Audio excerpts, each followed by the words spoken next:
안녕하세요. 저도 슬슬 갱년기에 접어들어가는 건지 작은 일에도 화가 나고 참기 힘들어진 것 같아요. 40대가 되어서 그런 건지 아니면 화날 만한 일이 많아서 그런 건지 이젠 헷갈리네요. 전에 어느 유튜브 영상을 보니까 자식 키우고 시집살이하고 남편만 보고 사셨던 분들이 그렇게 억울해하고 한이 많다고 하시더라고요. 근데 왜 저는 벌써 이 나이에 그 마음을 알 것 같을까요? 이 모든 근원지라고 볼 수 있는 게 바로 제 남편인데요. 이 사람은 저랑 나이는 비슷하지만 아주 귀하디 귀한 막내 아들로 태어났어요. 자그만치 위에 누나들이 4명이고요.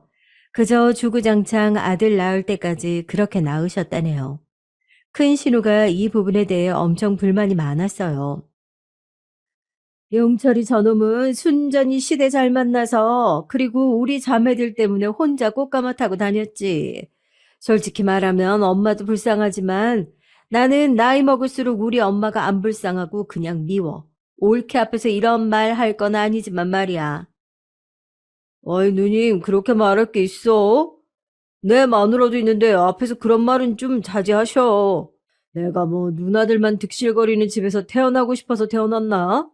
엄마가 왜 안 불쌍해? 아버지 잘못 만나서 그렇게 부직갱이 매번 피해 다니며 힘들게 사셨는데. 자식들이 불쌍해 안 하면 누가 엄마를 챙겨?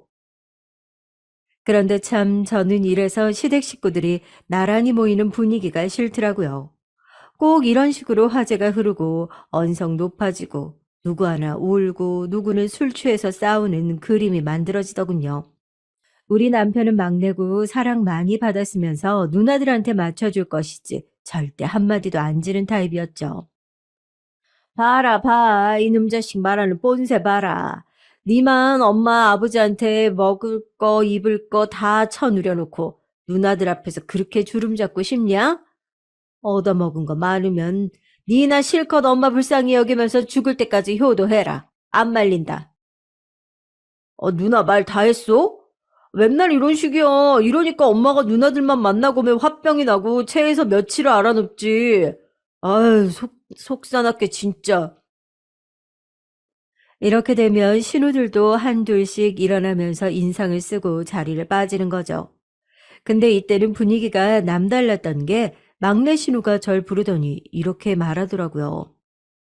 올케, 이번에 큰언니 분위기가 심상치 않아. 언니도 엄청 벼르고 왔어.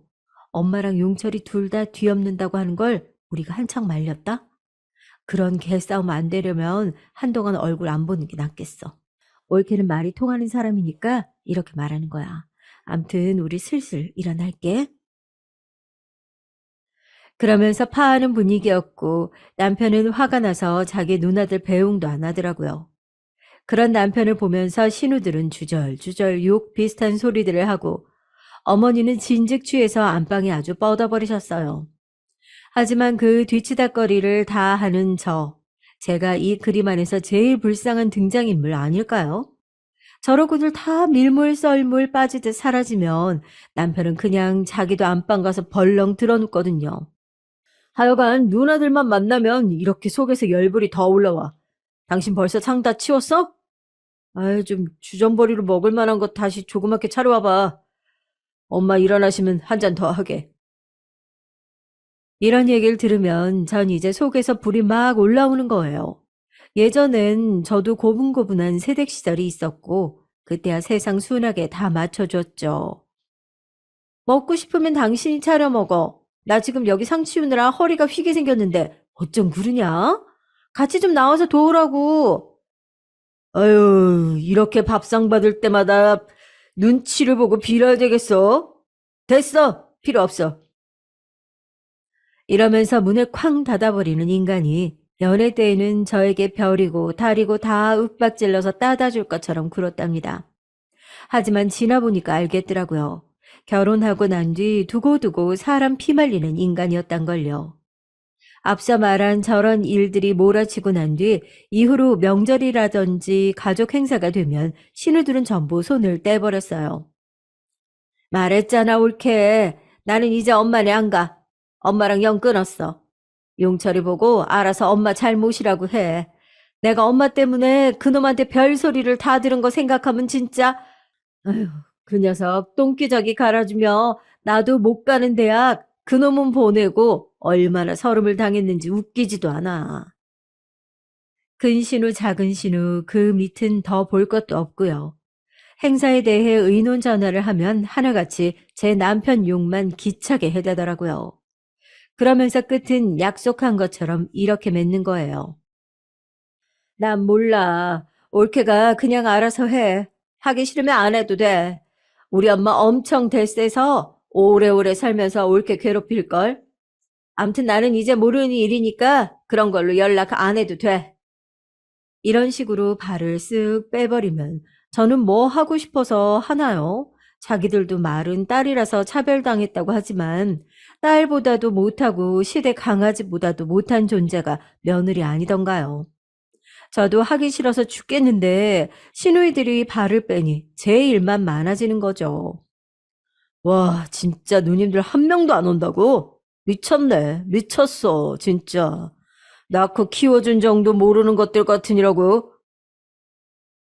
그런 말 할 때가 아니고, 그래서 이번에 명절을 어쩔 거야. 어머니는 계속 음식 어쩌고 뭐 많이 해야 된다는데, 형님들도 안 온다는데, 그렇게 할 필요가 없잖아.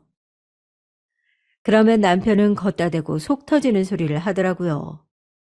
아, 무조건 엄마 하자는 대로 해야지 뭐. 그래야 성이 풀리는 분인데 누님들 안 오니까 엄마는 얼마나 서운하겠어. 그렇게라도 기분 풀어드려야지.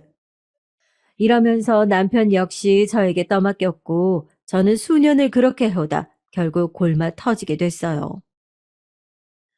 나 올해는 그렇게 못해. 어머니랑 그 산더미 같은 음식들 반년째 냉동실에서 썩지도 않고 가득 찰 그 음식들 같이 못 만들어. 나 명절 지나고 제사만 지나면 알아 눕고 못 일어나는 거 알잖아. 하여간 나는 이제 빠질 거야. 남편은 제 말에 기가 막힌다는 듯 쳐다봤고 그래도 제가 너무 강경하게 나오니까 좀 놀란 것 같긴 하더라고요. 그래서 저는 정말 겨우겨우 결혼하고 박씨 집안 시집 와서 시달렸던 그 모든 일을 이제서 제 손에서 놓게 되나 보다 했어요. 친정엄마도 놀라셨고요. 네 시어머니한테도 그렇게 말했다고? 아이고, 참 세상이 변하긴 변했다. 나는 아무리 먹 같은 시어머니라고 해도 그렇게까지 바른 말은 못했어. 니들은 참 편하게 세상 산다. 애초에 이런 걸로 눈치를 보고 해야 되는 게 너무 이상한 거야, 엄마. 낳아준 엄마한테도 못하는 짓을 왜 남의 엄마한테 해줘야 되는데? 아무튼 이제 완전히 손 털어야지. 하지만 이게 무슨 날벼락 같은 일이냐고요. 우리 어머니의 시어머니 갑질 생명력이란 참 징글징글하게도 길더라고요. 무슨 말인가 하면 어떤 계기가 생겨버려서 놓지 못하게 되었다는 거예요. 이것도 남편이 전화해 줘서 알았고요. 저기 들었어? 엄마 다치셨대. 음식 서빙하고 나르다가 미끄러지셨나 봐. 그 번화가 쪽 식당 있잖아. 쉬엄쉬엄 일하면서 다닌다고 했던 곳 말이야. 아휴, 거기 사장님한테 전화가 와서 기절할 뻔했다니까 진짜. 아휴, 우리 어머니가 글쎄 남편이야 뭐 자존심에 쉬엄쉬엄 알바하듯 다니시는 거라고 하지만 사실 엄연히 생계 때문에 식당에서 일하시는 것이거든요. 아버님 돌아가시고 마땅한 재산도 없고 돈을 좀 헤프게 쓰시는 분이라 여유가 없어요. 암튼 거기서 생활비를 버셔야 하는데 다치셔서 일자리를 잃게 되신 거죠. 아니나 다를까 어머니는 진짜 아주 죽을 날 받아둔 사람처럼 한탄을 하시더라고요. 아유, 큰일 났다, 큰일 났어. 이걸 어쩌면 좋냐고. 허리도 이 모양 돼서 이렇게 누워 있어야 하고. 다들 나이 때문에 안 써주는 걸 거기는 그나마 나보고 젊어 보인다고. 어? 계산 빠르다고 시켜준 건데 이제 뭐 먹고 사냐? 어? 자식들 다 시집장가 보내고 남아있는 건 연립 하나뿐이고. 아유, 나 못 산다 진짜. 이렇게 얘기를 들으니 어머니에겐 슬픈 소식이긴 하지만 저는 어쩔 수 없이 머리가 막 굴러가는 거예요. 아휴, 아프신 어머니 뒤치다꺼리는 또 아무도 안 하려고 들겠지. 연로하신 노인네에게 생긴 사고 특성상 미루고 빠질 수도 없겠지. 이런 거 말이에요. 저의 이런 염려는 하나도 오바스러운 게 아니었고 정말 한치도 엇나가지 않고 그대로 들어맞았어요. 엄마 저렇게 아프셔서 어떡하지? 아, 움직이지도 못하시고 생활비도 이제 부족하시고 맨날 괜찮다고 하시지만 솔직히 먹고 사는데 지장 많으실 거야. 누님들이 도통 한 명도 엄마를 돌볼 생각을 안 하잖아. 그, 그래서 말인데, 여보, 혹시 나한테 뭐 어떻게 하라고 부탁할 거 아니지? 나도 슬슬 이제 일 시작해야 돼. 나는 이미 제사도 그렇고 이것저것 다 손 안 대고 나오고 싶단 말이야. 그러자 남편은 역시나 예상한 대로 아픈 노인네의 상황을 들먹여가며 막 화를 내더라고요. 아, 그럼 엄마를 저렇게 놔두자는 거야? 당신 진짜 너무하다. 70 가까운 노인네가 다쳐서 밥도 못 얻어먹고 집에 저러고 있는데 그걸 그냥 놔두고 잠이 와? 아, 나는 안 된다니까. 아, 형님들한테 말을 하라고. 그 많은 핏줄들 놔두고 왜 나한테 자꾸 이러냐고. 당신은 우리 친정에 뭐 얼마나 관심이 있는데? 이러면서 우리의 싸움은 깊어졌지만 이상하게 남편이 물러날 기미를 안 보이더라고요. 그러면서 냉전이 하루 이틀에서 쭉 이어지고 하필 이때 우리 친정 행사도 있어서 더 불편했습니다. 결국 제가 먼저 말을 걸어야 했고 이래저래 말을 트게 됐는데 거기서 남편은 충격적인 말을 했답니다. 와, 아니 우리 친척 언니 결혼식 하나 가주는 거면서 어떻게 거기서 이렇게 거래할 생각을 해? 내 남편으로 가는 거 하나가 그렇게 생색낼 일이야? 뭐? 이거 가줄 테니까 어머니를 우리 집에서 모시자고? 당신은 말을 진짜 정 떨어지게 해. 내가 언제 거래를 하겠어? 그 친척 처형 결혼식 갈 건데 가는 김에 할 말 있다고 했던 거잖아. 나 어제 엄마 들여다보고 왔는데 정말 장난도 아니야. 어? 냉장고 꼴도 말도 아니고 그 집 정리하고 우리 집에 모시는 것도 나쁘지 않잖아. 저는 이 말을 들으니까 하늘이 노래지더라고요. 일단 가족 행사가 있으니 어찌어찌 다녀왔지만 가서도 애가 보채고 울어대고 남편은 저한테 바라는 게 있어서인지 우리 가족들한테도 능글맞게 인사를 엄청 해대는 거 있죠. 결국 돌아오는 차 안에서 저는 암만 생각해도 이건 아니다 싶어서 선을 그었습니다. 모시고 오는 건 못해. 진짜 그건 정말 안 돼. 아, 어쩌다가 나보고 들여보다 보라고 하면 그것까진 할 수 있을지 몰라도 아무튼 함께 사는 건 안 돼. 나는 우리 친정엄마랑도 그렇게는 못 살아. 저는 엄청 고민하고 고심하며 말을 했는데 정말 의외였던 게 말이에요.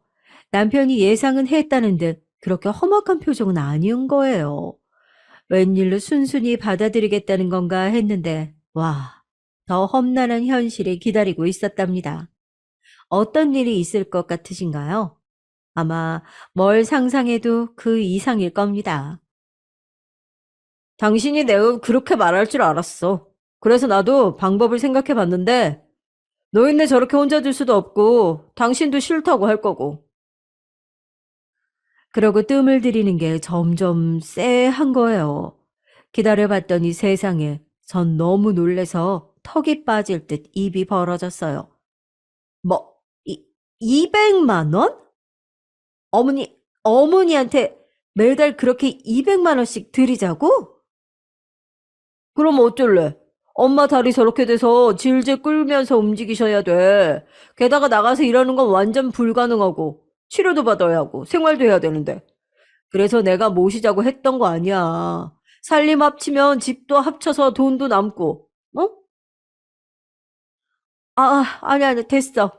모시는 얘기는 그만하고 돈 200을 얼마나 언제까지 드리겠다는 건데 이번 달 한 달만 드리자는 건 아닐 거 아니야. 당연하지.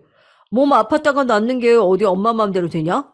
나도 최소 6개월은 그리 드려야 된다고 생각해. 와, 전 정말 이때 차량 밖으로 흘러가는 모든 것들이 다 허영과 꿈처럼 보이더라고요. 우리 형편에 자그만치 1,200만 원을 반년 안에 나눠서 어머님께 드리자니 당시 우리 집은 대출도 많았고 얼마 안 있음 학교 갈 아이를 두고 너무 부담스러웠어요. 그런데 이렇게 선택을 할 시간을 남편은 전혀 주지 않는 거예요. 나는 이미 마음 굳혔어. 엄마 집 가서 혼자 고생하는 거 보니까 그 정도도 못 해드리는 게 자식이 맞나 싶더라고.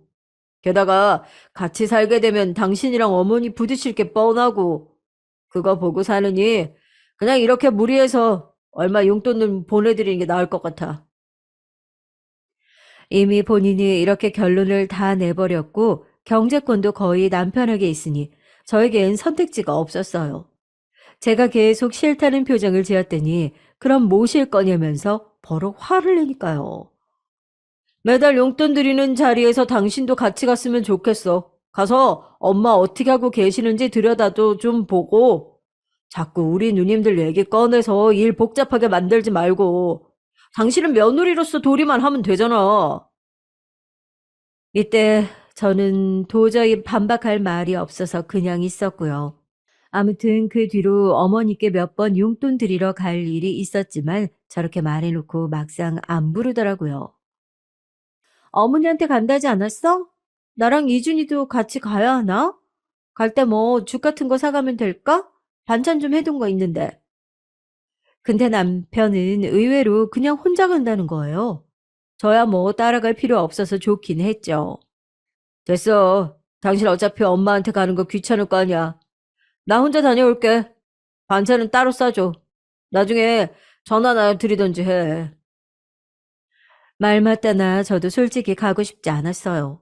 전 어머니한테 개인적으로 받은 상처가 있고 어머니는 진짜 말이 세신 분이거든요.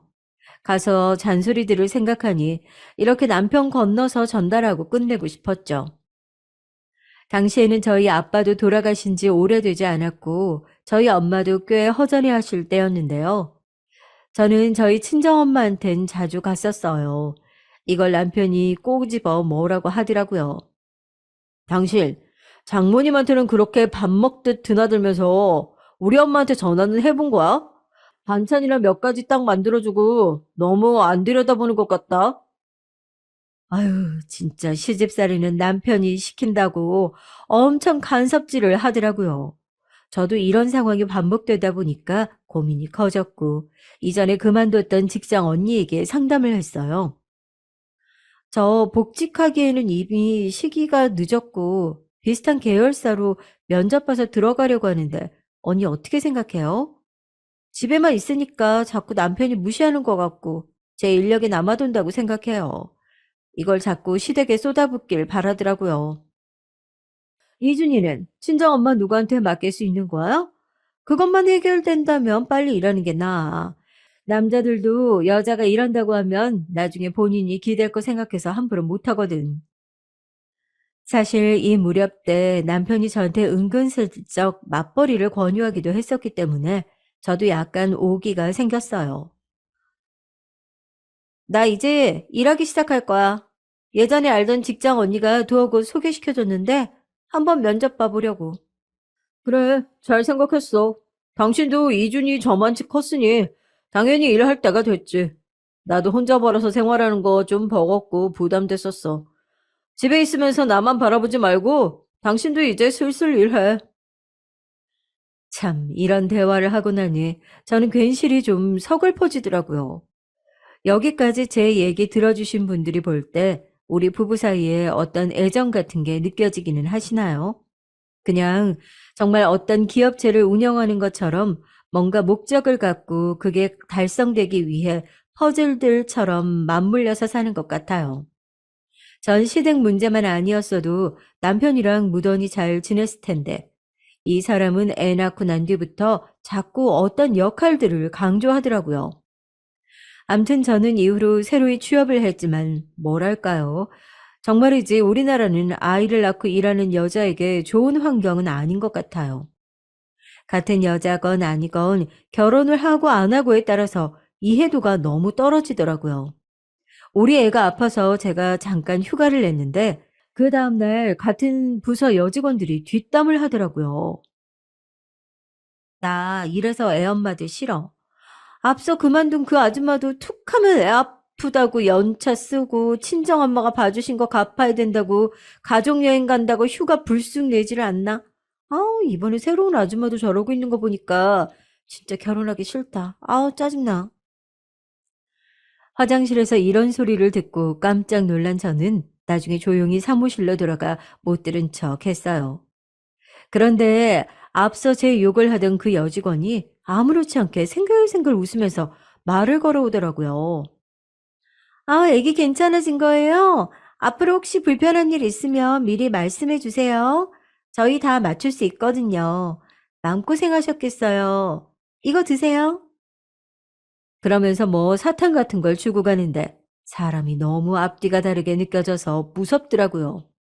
그 부분을 집에 와서 남편에게 토로했는데 저는 남편의 반응에 더 스트레스를 받았어요.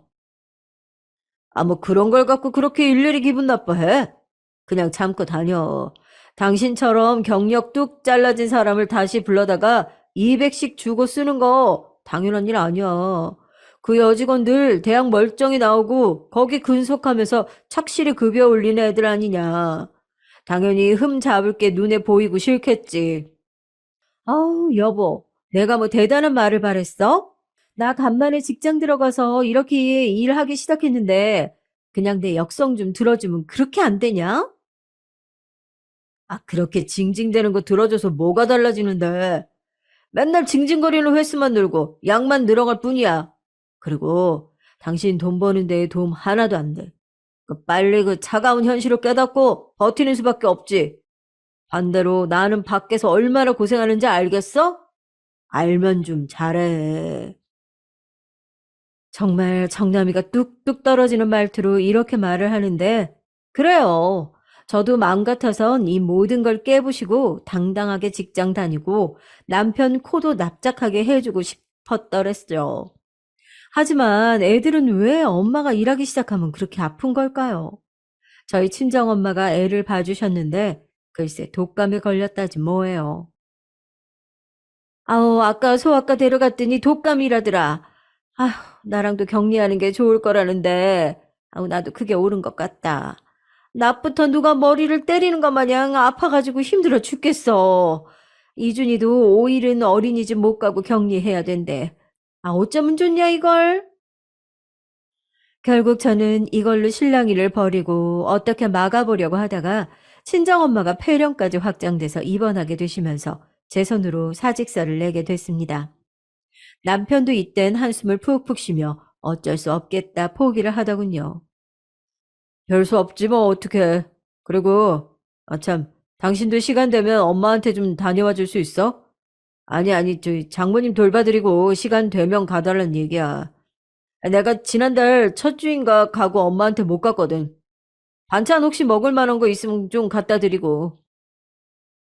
솔직히 기분 좋은 제안은 전혀 아닌데 저도 어머니 댁에 너무 안 가보긴 했거든요. 그래서 그냥 저희 엄마 드릴 거 한 번에 만들 겸 휘리릭 반찬 네다섯 가지 정도 했죠. 그래서 재빠르게 어머니께 갔는데 저는 여기서 꽤 충격적인 얘기를 듣게 됐답니다. 네? 아니, 저기 어머니 300만 원씩 받으셨다고요? 누구요? 어머니 아들이요? 그러자 어머니는 아주 눈에서 하트가 쏙 빠져나올 것 같은 표정으로 답을 하시는 거예요. 전 기가 막혀 죽겠는데 말이죠. 아유, 그럼 우리 아들이 최고다 진짜. 딸년들이라고는 눈 감고 지 엄마 등쳐먹을 생각만 하지. 자식 역할 하는 건 우리 아들밖에 없네. 내가 아주 그 식당에서 일하면서 넘어져서 다치기도 했지만 그 옆에 애들 기싸움에 밀려서 그만둔 것도 있는데 아무튼 다달이 이렇게 받으니까 우리 아들 덕분에 호강하지 뭐냐. 이날 어머니가 저 붙들고 진짜 거짓말 안 하고 한 4시간을 본인 얘기만 떠들어대셨는데요. 듣자 하니 다리 다쳐서만이 아니라 거기 아줌마들이랑 싸우고 사이도 안 좋으셨더만요. 그 기에 눌려서 그만두신 걸 남편은 왜 그렇게 불쌍하게 말했던 걸까요? 게다가 어머니는 모르시는 게 없으시던데요. 아, 참. 그리고 너 그 일 그만뒀다면서. 우리 용철이 혼자 벌어 300씩 주긴 힘들 건데 웬만하면 니도 좀 버티지 그랬냐? 세상에 쉬운 일이 어딨어. 카스나들이 너보고 애 엄마라고 욕한다고 쪼아댔다며? 아이고, 그러고 이준이도 아프고 사돈도 아프고 하니 어쩔 수 없지만 그래도 좀 참아보지. 돈 200이 어디 그렇게 쉽게 나오냐? 야, 남편이고 어머니고 제가 벌어서 나오는 돈에 서로 눈독을 들이고 있었더라고요. 제 사정이 뭐고 어떻던 간에 전혀 상관도 안 하고 딱 한 달 받았던 월급 200을 그렇게들 서로 아쉬워하는 거예요. 하지만 제 아내는 여전히 의문이 있었고 집에 돌아와서 곧장 남편에게 따졌습니다. 300만 원이라니? 나한테 200 드린다고 하지 않았어? 아니, 우리한테 어디서 그런 여윳돈이 있어? 나보고는 카드값 나가는 거 따박따박 가계부 쓰라고 하고 하나씩 다 검사하더니 어머니한테 300이나 드리고 있었던 거야? 남편은 이때 슬쩍 난감한 표정을 지었지만 이내 그런 얼굴은 금방 사라지고 얼버무리더라고요. 아이, 엄마 아프고 치료받을 것도 있고 한의원도 다닌다고 하는데 그거 일일이 다 얘기하기가 힘들어서 그랬어. 6개월만 드리는 거고. 그리고 내가 당신한테 피해 끼친 건 없잖아.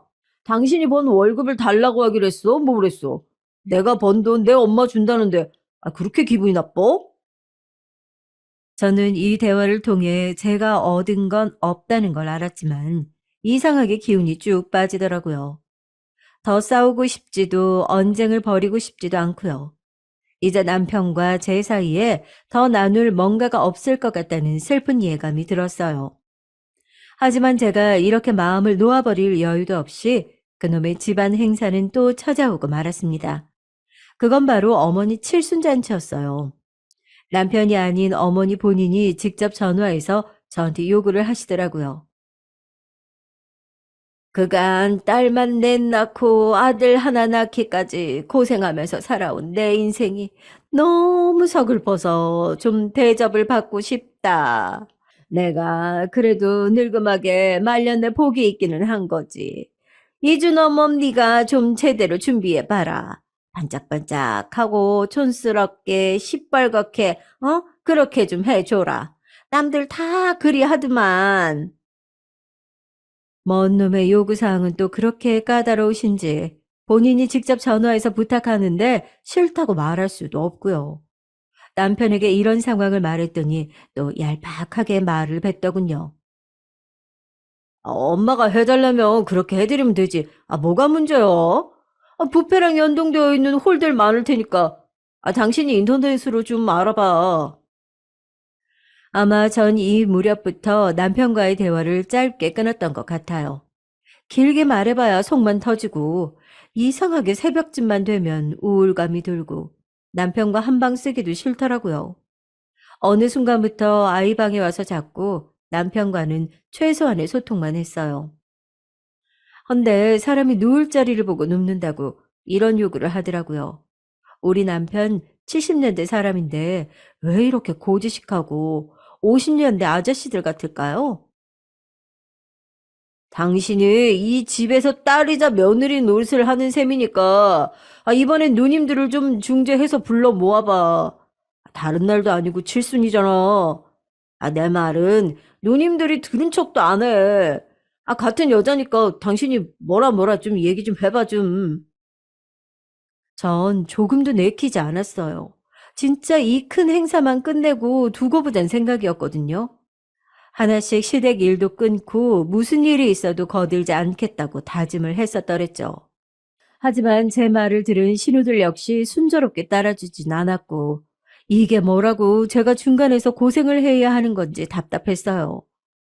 이제 더 이상 제 앞으로 밀려드는 일거리를 다 받고 싶지 않더라고요. 뭐? 나보고 알아서 하라고? 나 지금 지난주 대전 갔다 오고 다음 주는 중국 가야 돼. 내가 가고 싶어서 출장 다니는 거 아닌 거 알잖아. 칠순이 인생에 어디 두 번씩 오는 것도 아니고. 이제 와서 손 뗀다고 하면 어떡하냐? 처음부터 하지 말든가. 그랬더니 제 보통 아닌 표정을 보고 자기도 좀 긴장이 되었나 봐요. 이상하게 갑자기 달래기 시작하더라고요. 아이, 다른 날도 아니고 칠순이잖아. 우리 엄마 어린애처럼 그날만 손꼽아 기다린다고. 이번만 잘 좀 넘어가 주라, 응? 아, 내가 이번에 중국 가서 장모님 선물도 같이 사올 테니까. 당신도 그걸로 장모님한테 생색 내고, 아무튼 서로 잘하고 살면 좋은 거잖아, 어? 누가 보면 제가 이 말에 혹해서 다시 손댄 줄 알겠지만, 저는 이걸 통해서 완전히 마지막으로 시댁 업무를 끝내고 뿌리를 다 뽑아버리고 싶었어요. 그리고 칠순 일주일을 앞두고 무려 저는 독감에 걸리게 되어 엄청 아팠거든요. 그런데 남편은 이때도 손이 발이 되도록 빌더라고요. 여기 약 사왔어. 아, 나도 애도 마스크 다 끼고 있으니까 당신도 안 옮기게 조심하고. 아니, 저기 또 옮기 시작하면 계속 수건 돌리기도 아니고 고생하니까 하는 말이야. 아무튼 좀만 힘내. 연락은 나도 돌릴 테니까. 결국 자기 엄마 칠순 무던히 좀 준비해달라고 저러는 것이었죠. 그래서 어찌어찌 저도 수액 맞아가며 나았고 칠순도 뭔 정신인지 모르게 초대 가수까지 섭외해서 끝냈답니다.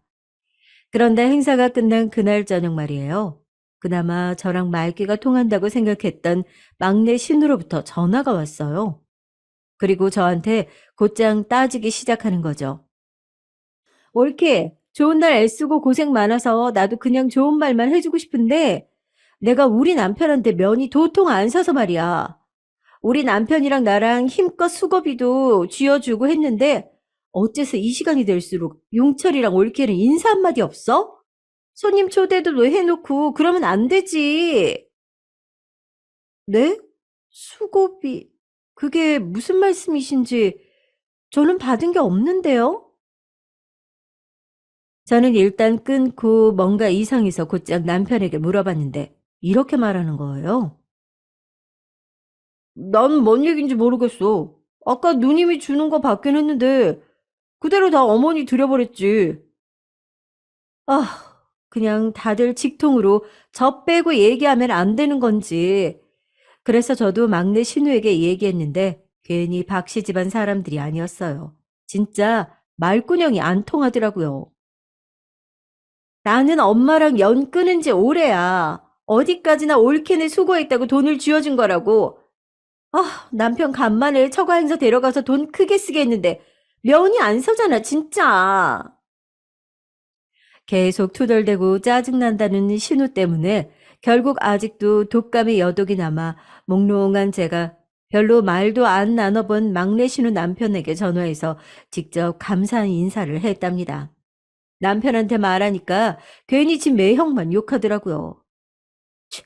얼굴 한 번 안 비추다가 딱 한 번 와서 돈 좀 썼다고 그거 더럽게 생색내네 진짜.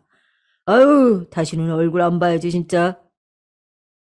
그러면서 저는 정말 그 어떤 공도 치아받지 못하고 그렇게 칠순을 흘려보냈습니다. 저만 열심히 제주 넘고 돌고 뛰고 재롱 부린 셈이었죠. 그러고 얼마 지났을까요? 제가 시댁 따라다니다 정신없던 사이 저희 친정엄마는 그 무렵 우울증을 극복하기 위해서 새로운 취미를 가지셨는데요.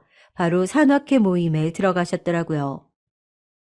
이번엔 여기서 다 같이 지방으로 놀러 가기로 했어. 딱 한 번 금방 다녀왔는데 진짜 너무 재밌는 거 있지.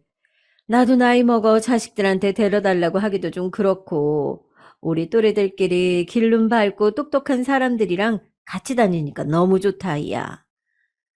그 말에 저도 크게 안도했고 엄마가 가시는 편에 용돈도 얼마 챙겨 드렸답니다. 그런데 어쩜 이렇게 일이 꼬이는 건지요. 이렇게 쭉 쓰면서 느낀 건데 제 인생은 굴곡 없이는 그냥 못 흘러가나 봐요. 자꾸 어디선가 텅텅거리는 것 같네요. 왜냐하면 무던히 1박으로 놀러 가신 듯 했던 엄마가 다쳤다는 연락을 받은 거예요. 아유, 나 별거 아닌 줄 알았는데 큰 병원 가보려잖니. 엄마 원래 무릎이 말썽이기도 했고, 수술해야 될 거라는데 이 나이에 수술은 겁난다 진짜. 아우, 나 어떡하면 좋니? 엄마 얘기를 듣고 놀라서 남편에게 애를 맡기고 곧장 엄마에게 달려갔고요. 그렇게 병원 오가는 사이 생각보다 상황이 나쁘다는 걸 알게 됐어요. 엄마 많이 심각한 것 같아. 무릎 수술해야 된다는데 몇백 든다고 하더라고. 갑자기 그렇게 훅 나갈 돈이 없을 텐데 엄마도. 저는 이렇게 말했고 당연히 이 부분에선 남편이 어느 정도 반응을 할 거라고 생각했어요. 적어도 장모님을 안쓰러워하거나 저의 기분을 거드는 말 정도는 할 줄 알았죠. 그런데 이 인간은 멍하니 TV 뉴스만 보고 있는 거예요. 자기, 내 얘기 듣고 있는 거 맞아? 엄마 무릎 수술해야 된다고. 나도 맞벌이 시작해서 쭉 일했으면 이런 얘기 안 하고 내가 해결하는데 알다시피 그만뒀잖아. 그때도 엄마가 이준이 많이 봐줬고. 그래서 말인데 수술비 좀 내줄 수 있겠어? 그러자 남편은 제 말에 좀 찔렸던지 바로 이렇게 말하더군요. 아유, 그럼 당연히 그렇게 해야지. 아니, 뭐 나는 도리는 하는 사람이야. 어? 장모님 이준이도 봐주시고 고생 많으셨는데 당연히 우리가 금옥 해드려야지. 그래. 그럼 잠깐 엄마가 아까 톡으로 보내준 거 내역이 있는데 저는 거기서 내역을 찾아내 남편에게 얘기했는데 당장 간이라도 꺼내줄 것처럼 말하던 인간이 갑자기 말을 바꾸는 거예요. 아니, 300 정도 든다고? 아니, 무릎을 뭐 열어야 돼? 아, 근데 이거 정확한 금액 아니잖아. 엄마도 대중 없어. 주변에서 듣고 말한 것 같은데 큰 차이는 없을 것 같기도 해. 아무튼 그 정도 든대. 그런데 이 인간이 바로 어떻게 뭐라고 하지는 못하고 계속 말을 돌려가면서 트집을 잡는 거 있죠? 그것도 아주 치사하고 비열하게 말이에요. 아유, 암만 그래도 갑자기 이렇게 목돈을 대뜸 내놓으라고 하면, 아, 이래서 자식 하나면 골치가 아프다니까. 혼자서 다 몰아서 그냥 부담해야 되고, 아, 이게 뭐냐고. 우리도 돈 나갈 때가 천진데, 쎄 빠지게 이래서 이렇게 쭉쭉 물쓰듯 나가버리면, 아휴, 무슨 사는 보람이 있냐? 어머, 여보, 진짜 말 그렇게 할 거야? 그럼 어떡해? 나라고 이런 청구서 당신한테 내밀고 싶었는지 알아? 나도 내 돈으로 할 수 있으면 했어. 근데 상황이 안 되고 엄마는 많이 아프신 거잖아. 이렇게 말을 해도 남편은 여전히 꿍한 얼굴로 제 쪽을 쳐다도 안 보는 거예요. 저도 아마 그쯤부터 이성을 잃기 시작했던 것 같아요. 자식이 하나라서 다 부담하니 골치 아프다고? 그럼 자기 어머니는 자식이 없어서 당신 혼자 다 냈어? 나 진짜 말을 곱게 할 수가 없다. 누님들 어쩌고 핑계 대가면서 당신 옆에 있는 나까지 맞벌이 하는 식으로 눈치 줘놓고 뭐? 당신 매달 300 드리는 거 아직 끝나지도 않고 몇 달 더 남았잖아. 와, 어떻게 이딴 식으로 나와 사람이? 남편은 제가 꽤 흥분해서 말을 하고 듣다 보니 지도 할 말이 없는 사안이라 그런지 몰라도 약간 긴장을 빡 한 느낌이었어요. 내가 우리 엄마 수술비 좀 되는 것 같고 당신한테 이렇게 구걸하듯이 일일이 다 따져 말하고 허락을 구해야 돼? 진짜 내 인생 너무 불쌍하다. 그럼 나는 왜 자기네 집 식구들 따라다니면서 중재를 한다고 용을 쓰고 어머니를 챙겼어야 했어? 남편은 여기서 큰 한숨을 들이내쉬더니 대충 달래는 듯 손짓을 하며 얘기를 끝내버리더군요. 아, 됐어, 됐어. 아, 이제 그만 알았으니까 더 얘기 안 해도 돼. 아, 우선은 내가 돈 100만 원은 어찌어찌 만들어 보내줄 테니까 나머지는 기다려봐. 갑자기 달라고 하면 어떡하냐? 이러면서 막판에 짜증을 내며 얘기를 끝내버리더라고요. 저도 그러면 안 됐는데 하도 너무 속상해가지고 저희 친정엄마한테 이런 얘기를 다 했어요. 나쁜 놈 같으니라고. 나는 지네 엄마며 누나들 싸움에 그렇게 끌고 다니면서 이용해 놓고 진짜 나쁜 놈이야. 벌 받아야 돼, 그놈은. 아휴, 됐다, 됐어. 그럴 것 없어. 내가 내면 돼. 아, 적금 하나 깨면 될 거야. 급하면 돈 나올 구석이 아예 없는 건 아니니까 괜히 나 갖고 둘이 싸우고 그러지 마라. 각자 가족들 갖고 싸우는 게 제일 불성사나운 거야. 전 그러고 싶은 생각은 없었는데 한사코 엄마 본인이 내겠다고 하고 정말 이러지도 저러지도 못하고 복잡한 중이었는데요. 제가 잠깐 애를 데리러 어린이집 간 사이 엄마는 전화를 하신 거예요. 너 공연히 내 수술비 갖고 박사방이랑 싸우고 그러지 마. 엄마 그런 걸로 사위덕 보고 그러고 싶지도 않고 하나도 안 필요해. 그 딸 사위 싸워가지고 그거 결제해주면 내가 치료하면서 뭐 마음이 편하겠니? 그 전혀 신경 쓸 거 없으니까 걱정하지 마. 급기야 엄마가 이렇게 알아서 하게 됐고 남편은 나중에 집에 돌아와서 돈 얘기는 아예 다 까먹고 있더라고요. 저 보자마자 한 얘기가 이거였거든요. 내가 생각해봤는데 암만 해도 그때 막내 누나 그러고 간 거 마음에 좀 걸려. 그때 자기가 대신 전화해서 매형한테 인사했고 나는 매형이 너무 얄미워서 모른 척했지만 사실 뭐 누나는 아무런 죄가 없잖아. 일단 겸사겸사 그냥 밥이나 먹자고 당신이 그 전화 좀 해줘봐. 엄마한테 내가 아까 전화해보니까 엄마도 같은 생각인가 보더라고. 뭐라고? 나 지금 무슨 말인지 이해가 안 가는데? 아이 참 이게 뭐 그리 어려운 얘기라고 귀를 헤매냐? 간단하게 말해서 그냥 막내 누나네 부부랑 우리 부부랑 엄마랑 다 같이 갈 만한 한식당 좀 알아봐 나. 나도 적당히 인터넷으로 찾아볼 테니까. 전 여기에서 들고 있던 물잔을 쾅 내려놓고 남편을 노려봤습니다. 내가 지금 막내 형님 어쩌고 한 얘기를 못 알아들어서 되묻는 것 같아? 진짜 뻔뻔하고 배려 없다 당신. 나랑 요 앞전에 뭔 얘기하다가 끝났는지 생각도 안 나나 봐. 그러자 남편은 그제서야 누나를 굴리는 듯 하더니 진짜 얼굴에 느낌표가 그대로 뜨는 것 같더라고요. 이제 생각났냐? 우리 엄마 아픈 걸로 그렇게 옥신각신 해놓고 아예 뇌에서 다 지워버렸나 보다. 내가 당신 엄마 그렇게 대하면 가만히 안 있었을 거면서. 남편은 제 말에 먹긴 놈이 섞는다고 찔려서 버럭 소리를 지르는 겁니다. 아니, 장모님한테 내가 뭐 특별히 뭐가 어째서 일부러 그런 거겠어? 나도 우리 집 일이 생각하다가 깜빡한 것 뿐이야. 알려주고 다시 물어보면 되지. 말을 그따구로 하냐, 너는. 저는 이날만큼은 그냥 넘기고 싶지 않더라고요. 그냥 그대로 몰아붙였습니다. 이게 지금 깜빡하고 자시고 이해받을 일이야? 어? 우리 엄마 수술하려고 돈 얘기 나왔던 거잖아. 나보고 얼마 돈 100만 원이라도 먼저 보내준다더니 종일토록 연락도 없었고 내 얼굴 보자마자 또 네 식구들 뒤치다거리 맡기려고 했지? 결국 우리 엄마 돈으로 냈어. 어떡할래? 이 말을 하면서 저는 몸이 절로 부르르 떨렸는데 남편 놈은 찔리니까 더 막 화를 내면서 저를 궁지에 몰려고 하더라고요. 진짜 나쁜 놈이에요. 아니, 내가 일부러 그랬어? 그랬던 증거 있냐고? 각자 자기 식구들 생각하느라 까먹을 수도 있지. 그러는 너는 네가 평소 뭐 얼마나 우리 가족한테 잘했다고 큰 소리야? 내가 일일이 가르쳐서 시키지 않으면 절대 안 움직이는 게 그거 수술비 좀 장모님 내셨다고 그렇게 억울해 미치겠어?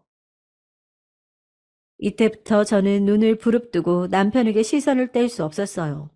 어쩜 이런 인간이 다 있나 싶었으니까요. 그리고 막말로 너 자꾸 엄마들끼리 비교하는데 그럼 나는 왜 당신 엄마 수술비를 당연히 대야 하는 건데 나 혼자 보니까 아주 물줄기가 나한테서 다 쏟아내는 것 같아? 말하면 다 나오는 줄 아냐고. 너 저번에 뭐라 그랬냐? 칠순 때 우리 엄마 챙기는 거 말했더니 뭐? 효도는 셀프로 하는 거라고? 그럼 개소리나 하던 게 너 아니야? 전 여기서 정말 천둥 번개가 정수리를 스치듯 어마어마한 충격과 깨달음이 일어나더군요. 곧장 자리에서 일어나 남편을 똑바로 쳐다봤어요. 셀프? 맞아. 좋다. 내가 그렇게 말했었지. 그럼 우리 이제 그쪽으로 가자. 어때? 각자 부모님께 잘하고 셀프로 효도하고 효도한 만큼 본인 부모한테 받아먹으면서 각자 인생 살자고. 이 말에 남편은 이해가 잘 안 되었는지 다시 되묻는 거예요. 전 그 자리에서 이것저것 짐을 챙기고 그대로 현관을 나가며 말했습니다. 혼자 실컷 셀프로 네 엄마한테 효도하면서 사랑 많이 받고 살아. 거긴 내가 들어갈 구멍이 아니니까 나는 간다. 당신이랑 더 할 말 없고 당신이랑 이제 살기 싫어. 말 걸지 마, 이제. 그러고 나가버렸고 엄마 수술을 하고 집에 오시기까지 한 2주간을 엄마네에 붙어 있었어요. 여기서 애 어린이집 보내고 중간에 남편 없을 시간에 몰래 집에 가서 남은 짐들을 조금씩 덜어왔는데요. 결국 더 길어지는 걸 못 참고 남편이 쳐들어왔죠. 애 어린이집 하원해서 들어오려는데 저희 친정 입구 앞에 남편이 장승처럼 눈을 부릅뜨고 있더라고요. 당신 진짜 이딴 식으로 할 거야? 애 데리고 나가면 뭐 하는 짓이야 도대체? 하도 장모님께서 어쩌고 하니까 내가 직접 전화도 못 드려보고 참았는데 알아서 적당히 하고 기어들어 왔어야지. 아니, 지금 장난하는 거야? 당신, 지금 우리 엄마 집 안에 있는데 그렇게 소리 지를 거야? 우리 집이 우스워? 아니, 당신이 지금 그런 상황을 다 만든 거 아니냐고. 이제 내 탓을 할 일이야? 전 그대로 애만 들여보내고 다시 현관에서 말했어요. 이혼하자.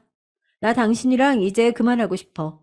내가 일주일이고 2주일이고 안 들어가는 건 다 이유가 있는 거지. 들어가서 다시 살 것 같았으면 왜 나왔겠어? 나 생각 많이 해봤는데 암만 생각해도 당신이랑 사는 거 손해야. 그만할래.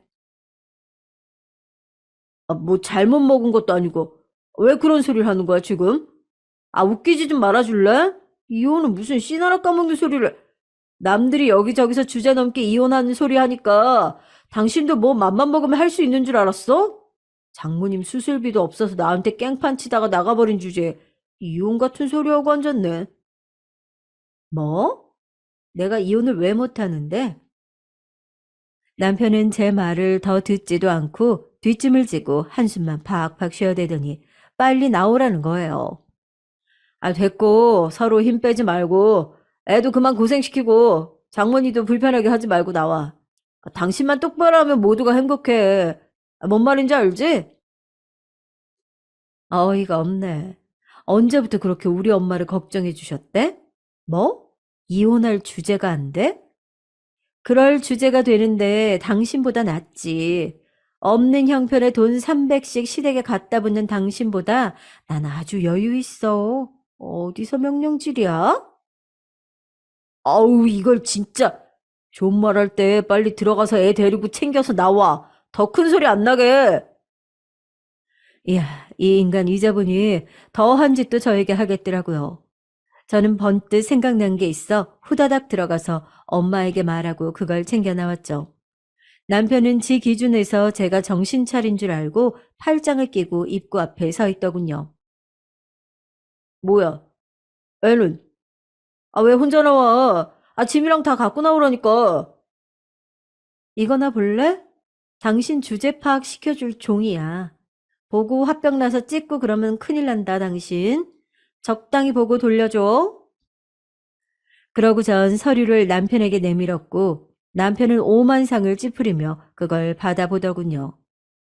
이게 뭐야, 땅이. 이거 무슨 몰래카메라도 아니고 이게 아니, 나보고 이거 어쩌라는 거야? 전 그걸 다시 훅 뺏어서 등 뒤로 돌리고 쏘아붙였어요. 뭐긴 뭐야? 당신 주제 파악해주는 종이라고. 이 쪽지 부지 땅 우리 엄마 거라고 적혀 있지? 안 읽었어? 읽어놓고 왜 모른 척해? 현실 부정하고 싶어 죽겠지? 그러고 전 다시 숨을 헐떡여가며 마구마구 쏟아냈어요. 야, 우리 엄마한테 그깟 수술비 안 들여도 물려받을 돈이 300억대 재산이 있어. 뭐? 이혼할 주제? 세상에 그런 말도 그런 자격도 필요하냐? 당신이나 앞길 잘 살 생각이나 해. 그간 그렇게 어머니한테 올인했으니까 알곡같이 다 모아주셨을래나 몰라. 그 돈 천 얼마 나중에 받아다가 영원히 엄마 꽁문이나 쫓아다니면서 쳐 살아. 다신 여기 얼씬거리지 말고. 그러자 남편은 눈동자가 엄청나게 흔들렸고 막 입에 거품을 물더라고요. 너, 당신 미쳤어? 어디다 대고 말을 지금 굿떡으로. 미치려면 곱게 미쳐. 왜? 현실을 지금 눈으로 보고 나니까 실감이 안 나지? 평소에 내가 얘기한 게 없으니까 몰랐겠지. 엄마 재산은 엄마 거고 나는 나고. 그렇게 열심히 살았건만 당신 아주 나를 천혜고아처럼 부려먹으려고 들더라? 그리고 뭐? 자식 하나라 지질이 궁상으로 부모한테 다 쏟아박는다고 했지? 남편은 상황 파악이 뒤늦게 되었는지 연식 콧바람을 몰아쉬며 이젠 저 말고 다른 쪽을 쳐다보면서 부들부들 떨고 이를 갈고 난리가 났더군요. 왜? 분해? 당신도 당신 엄마한테 몰아서 받든지 왜? 야구르지? 나 아주 알거지로 하고 그지같이 끌고 가려다가 본인이 그지인 거 현실 파악되니까 죽겠지 아주? 이렇게 저도 잔뜩 독이 올라서 쏟아부은 건 그간 당했던 내용이나 이날 와서도 너무 당연하게 절 하녀 부리듯 끌고 가려고 했기 때문이에요. 전 말도 제대로 맺지 않고 그 길로 들어와 버렸고요. 남편은 그 뒤로 우물쭈물 거리다가 지 엄마랑 누나한테 다 알렸더라고요. 그래봤자 누나들도 편들어주지 않고 어머니도 뭐 어쩔 도리가 없었을 거예요. 그렇게 남편은 눈 말짱이 뜨고 이혼당했고 저는 엄마 쪽으로 넘어온 그대로 잘 살고 있어요. 이혼 갖고 엄마도 꽤 말이 많으셨지만 전날 남편이 찾아와서 부린 꼬라지를 다 알고는 입을 못 다무시더라고요. 그 와중에 남편 놈이 우리 엄마한테 전화해서 저 말고 엄마를 구슬려서 달려볼 생각으로 연락을 했었나 봐요. 아니, 나보고 글쎄, 장모님 몸 좀 괜찮으시냐고 연락이 온 거 있지? 아휴, 대충 말하다 끊긴 했어. 이 말에 너무 화가 나서 저는 남편에게 문자를 보냈어요. 당신 한 번만 더 우리 엄마 쪽으로 개수작 부리면 애도 못 보고 더 추한꼴 당할 줄 알아. 접근 금지야. 이쪽에 그 누구에게도 내가 먼저 하기 전까지 하지 마. 알았어? 그래서 남편은 세상 지 발밑에 두고 저를 골려먹고 함부로 대하다가 역공격을 당했고요. 다 쓰러져가는 그 연립에서 자기 엄마랑 단둘이 아주 오붓하게 잘 살고 있답니다. 당연히 어머니는 아들로부터 받았던 그 월 300씩의 용돈을 모아두었을 리 따위 없었고요. 싹 다 탕진해버려서 아들이랑 세상 그런 원수가 없는 지경이 되었다네요. 이것 역시 그나마 연락해왔던 막내 신우 통해서 들었어요. 내 동생이지만 나도 더 얘기 못하겠다. 그냥 내 말은 그렇다는 거야. 옳게도 그간 애썼어. 그럼 잘 지내. 앞으로도 연락할 일은 없겠지만 건강하고. 그렇게 마무리를 맺었네요. 처음부터 끝까지 이 집에서 유일하게 저랑 말이 통하는 사람은 이 막내 신우밖에 없는 것 같아요. 아무튼 저는 엄마의 땅은 그렇다 치고 당장 어떻게 굴릴 계획이 있는 건 아니기 때문에 한동안은 엄마와 저와 아이 3대가 같이 맞물려서 방안을 고민하고 있어요. 새로 집을 얻어야겠다는 생각이 들어서 다른 지역 쪽으로 부지런히 집을 알아보러 다니고 있죠. 원래 저희 엄마는 사위 있을 때 같이 얘기해서 알리고 싶어 하셨지만 저는 절대 땅 얘기를 사전에 미리 오픈하지 않길 바랬거든요. 덕분에 인간 바닥 끝까지 다 보고 점검한 뒤 잘 정리한 것 같다는 생각이 들어요. 결혼하기 전에도 알았더라면 얼마나 좋았을까요? 그거 하나가 가장 아쉬울 뿐입니다. 그럼 제 얘기 들어주신 분들 모두 건강하시고 평안히 하루 마무리하시길 바랍니다. 안녕히 계세요. 안녕하세요. 예쁜 7살 딸아이를 둔 하루하루가 바쁜 워킹맘입니다. 저는 재밌게도 시모를 통해 이런 사연들을 접할 수가 있었고, 많은 분들이 참 각양각색 사연들로 다양하게 살고 있구나라는 걸 느낄 수 있었어요. 나이가 꽤 있으신 시어머니도 재밌게 보고 있더라고요. 저도 최근에 내놓을 만한 사연이 있어 이렇게 보내봅니다. 제 삶은 다른 사연자들에 비해 큰 고난 없이 물 흐르듯 매우 평탄했어요. 결혼을 하기 전까지는 말이죠. 나름 부족함 없이 살던 저희 집에서는 제가 열심히 공부해서 대학에 유학까지 다녀오기를 바라셨지만 학창 시절 저는 마냥 청개구리 같아서 그렇게 하라는 공부는 너무도 하기 싫었습니다. 저는 결국 지방에 있는 전문대를 졸업했고 그 학벌은 꼬리표처럼 따라다니며 저를 평가하게 됐죠. 그래도 전 제가 좋아하는 것을 찾아 자격증도 따며 나름대로 제 스스로의 가치를 올리려 노력했어요. 처음에 제 시작은 일반 피부관리사였으나 점차 제 손길을 찾는 손님들이 늘었고 6년의 시간이 흘러 그렇게 실장이라는 자리까지 오를 수 있었죠. 그 즈음에 지금의 남편을 처음으로 만났어요. 기본적인 소개 자리로 만났지만 남편과 저의 만남은 꽤 신기한 만남이었죠. 왜냐하면 소개자가 바로 지금의 시어머님이시거든요. 시어머니는 저희 샵을 다니며 꾸준히 저만 찾으시던 제 단골분이셨어요. 그날도 어김없이 항상 진행하는 루트로 피부 마사지를 진행하는데 어머님이 제게 먼저 물으셨죠. 우리 이 실장님 남자친구 있나? 아니요, 연애 안 한 지도 벌써 2년이나 지나가는데요. 아, 왜? 예쁘장하니 인기도 많을 것 같은데. 워낙 바쁘기도 하고 크게 만날 기류가 없어서요. 그나저나 그건 왜요? 혹시 사모님 아시는 분 중에 괜찮으신 분이라도 있으신가요? 괜찮은 남자 있지 그럼. 연하가 괜찮다면 혹시 내 셋째 아들 어떤가? 흔한 제의는 아니었죠. 자기가 다니는 샵 피부관리사에게 자기 아들을 소개시켜주는 일은 거의 없으니 말이에요. 처음엔 당연히 거절했어요. 저를 그만큼 예뻐해 주시고 생각해 주신 거는 너무 감사했지만 아무래도 부담스러웠으니깐요. 부담스러워하는 건 알겠지만 한번 만나보고 아니다 싶으면 거기서 끝내도 괜찮아요. 그렇게 내 눈치 안 봐도 된다는 말이야. 내 셋째 아들 최근에 학교 졸업하고 회사 들어가서 아직 세상 물정이 어떤지 잘 몰라. 이상한 여우 같은 기집애들 꼬일 바에야 우리 이 실장처럼 사회 경험 풍부하고 사람 대할 줄 아는 여자가 훨씬 낫지. 내가 이 나이 먹고 하나 배운 게 있다면 바로 사람 볼 줄 아는 눈이라는 거야. 그건 내 눈에 이 실장이 쏙 들어온 거고. 나도 더 이상 우리 애 만나보란 소리 안 할 테니까 한번 밥이라도 먹어봐.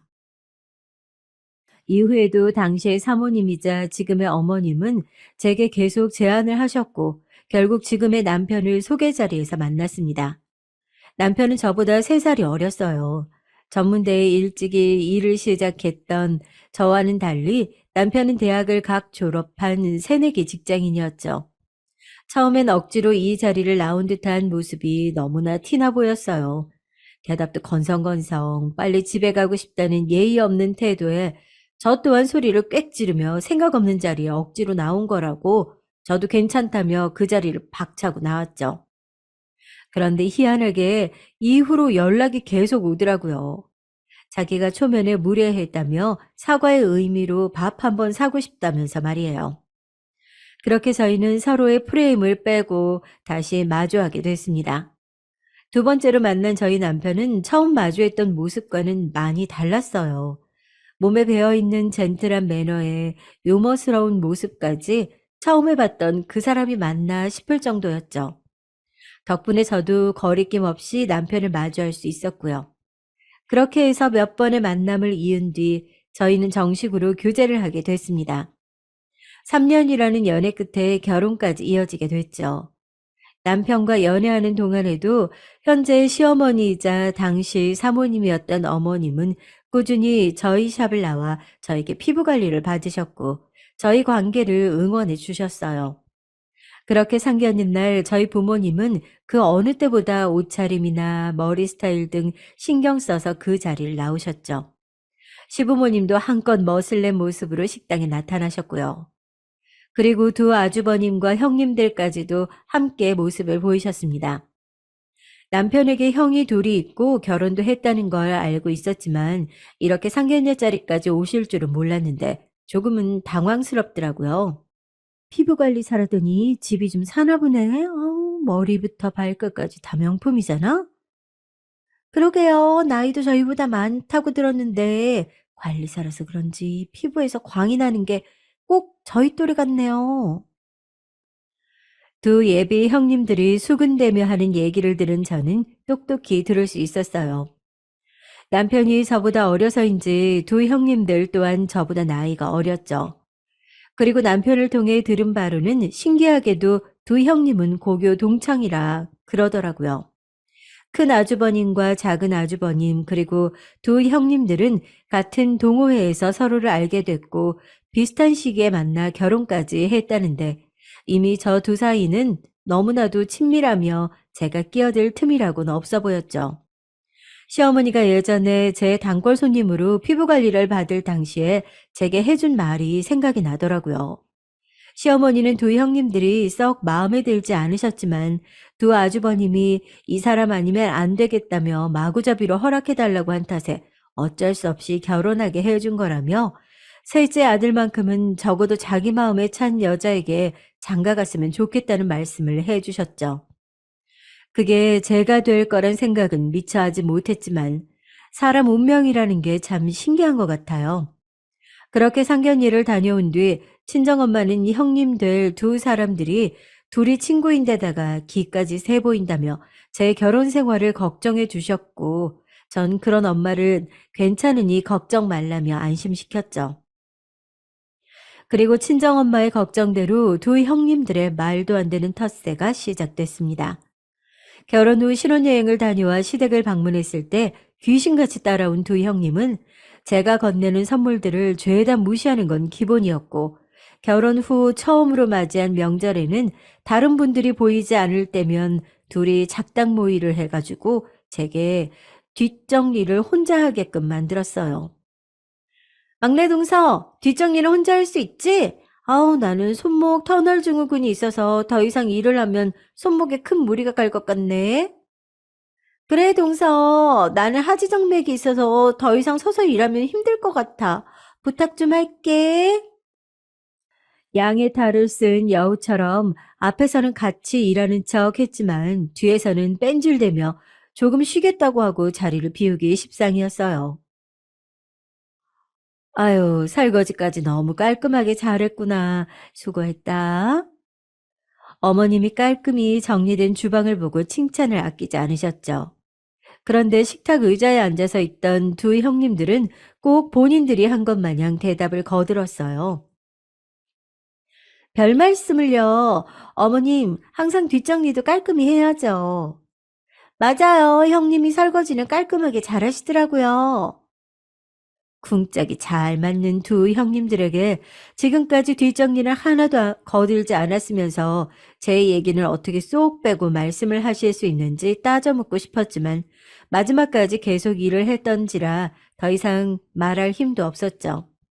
다음 해에 맞이한 명절에는 큰형님은 임신으로 배가 불러 거동이 힘들다며 누워서 상전 마냥 쉬었었고 작은 형님은 어쩜 명절을 앞두고 교통사고가 난 건지 병원에 입원을 했다며 시댁의 얼굴조차 보이지 않았습니다.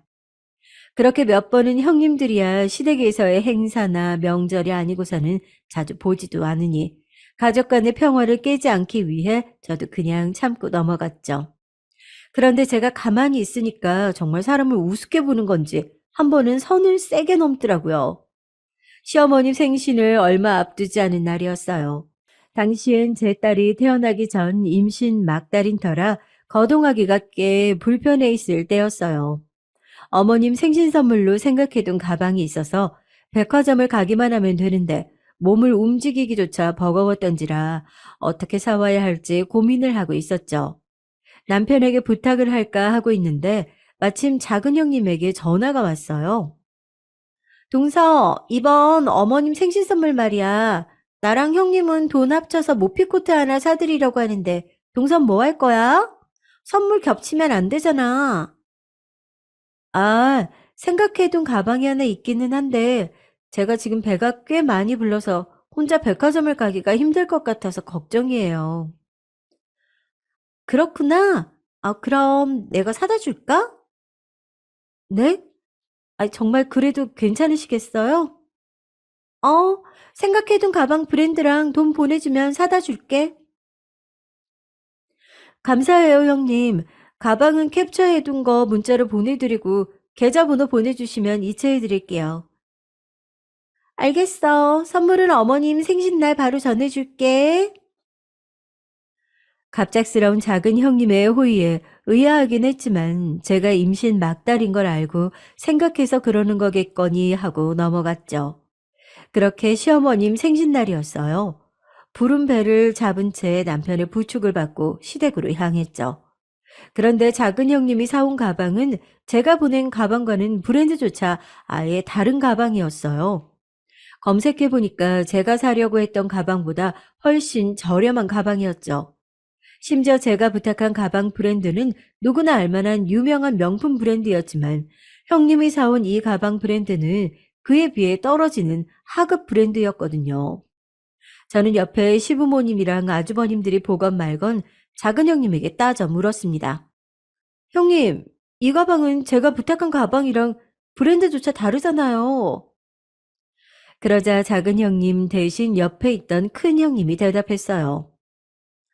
아, 그 가방 작은 동서한테 얘기 듣고 나랑 같이 백화점 가봤는데 막내 동서가 보낸 가방은 품절이라 나랑 작은 동서가 보고 그나마 요즘 트렌드에 맞춰서 어머님에게 어울릴 만한 다른 걸로 골라본 거야. 아니, 그 가방이 품절이면 저한테 전화라도 해서 말이라도 해 주시던가요. 하다못해 비슷한 급의 가방으로 사오셨어야죠. 이건 차이가 너무 나잖아요. 심지어 이체까지 해드린 건데, 그럼 남은 돈은 도대체 어떻게 하신 거예요? 제 말에 작은 형님은 오히려 제게 어이없다는 듯 실소를 자아내며 되려 당당하게 말했어요. 동서, 동서가 사달라는 가방이랑 이 가방이랑 별로 금액 차이 많이 안 나거든? 동서 임신 막달이라 생각해서 형님인 내가 기꺼이 심부름 자처해줬건만 이렇게 따져 묻는다니 식구들 다 보는 앞에서 이게 무슨 태도야?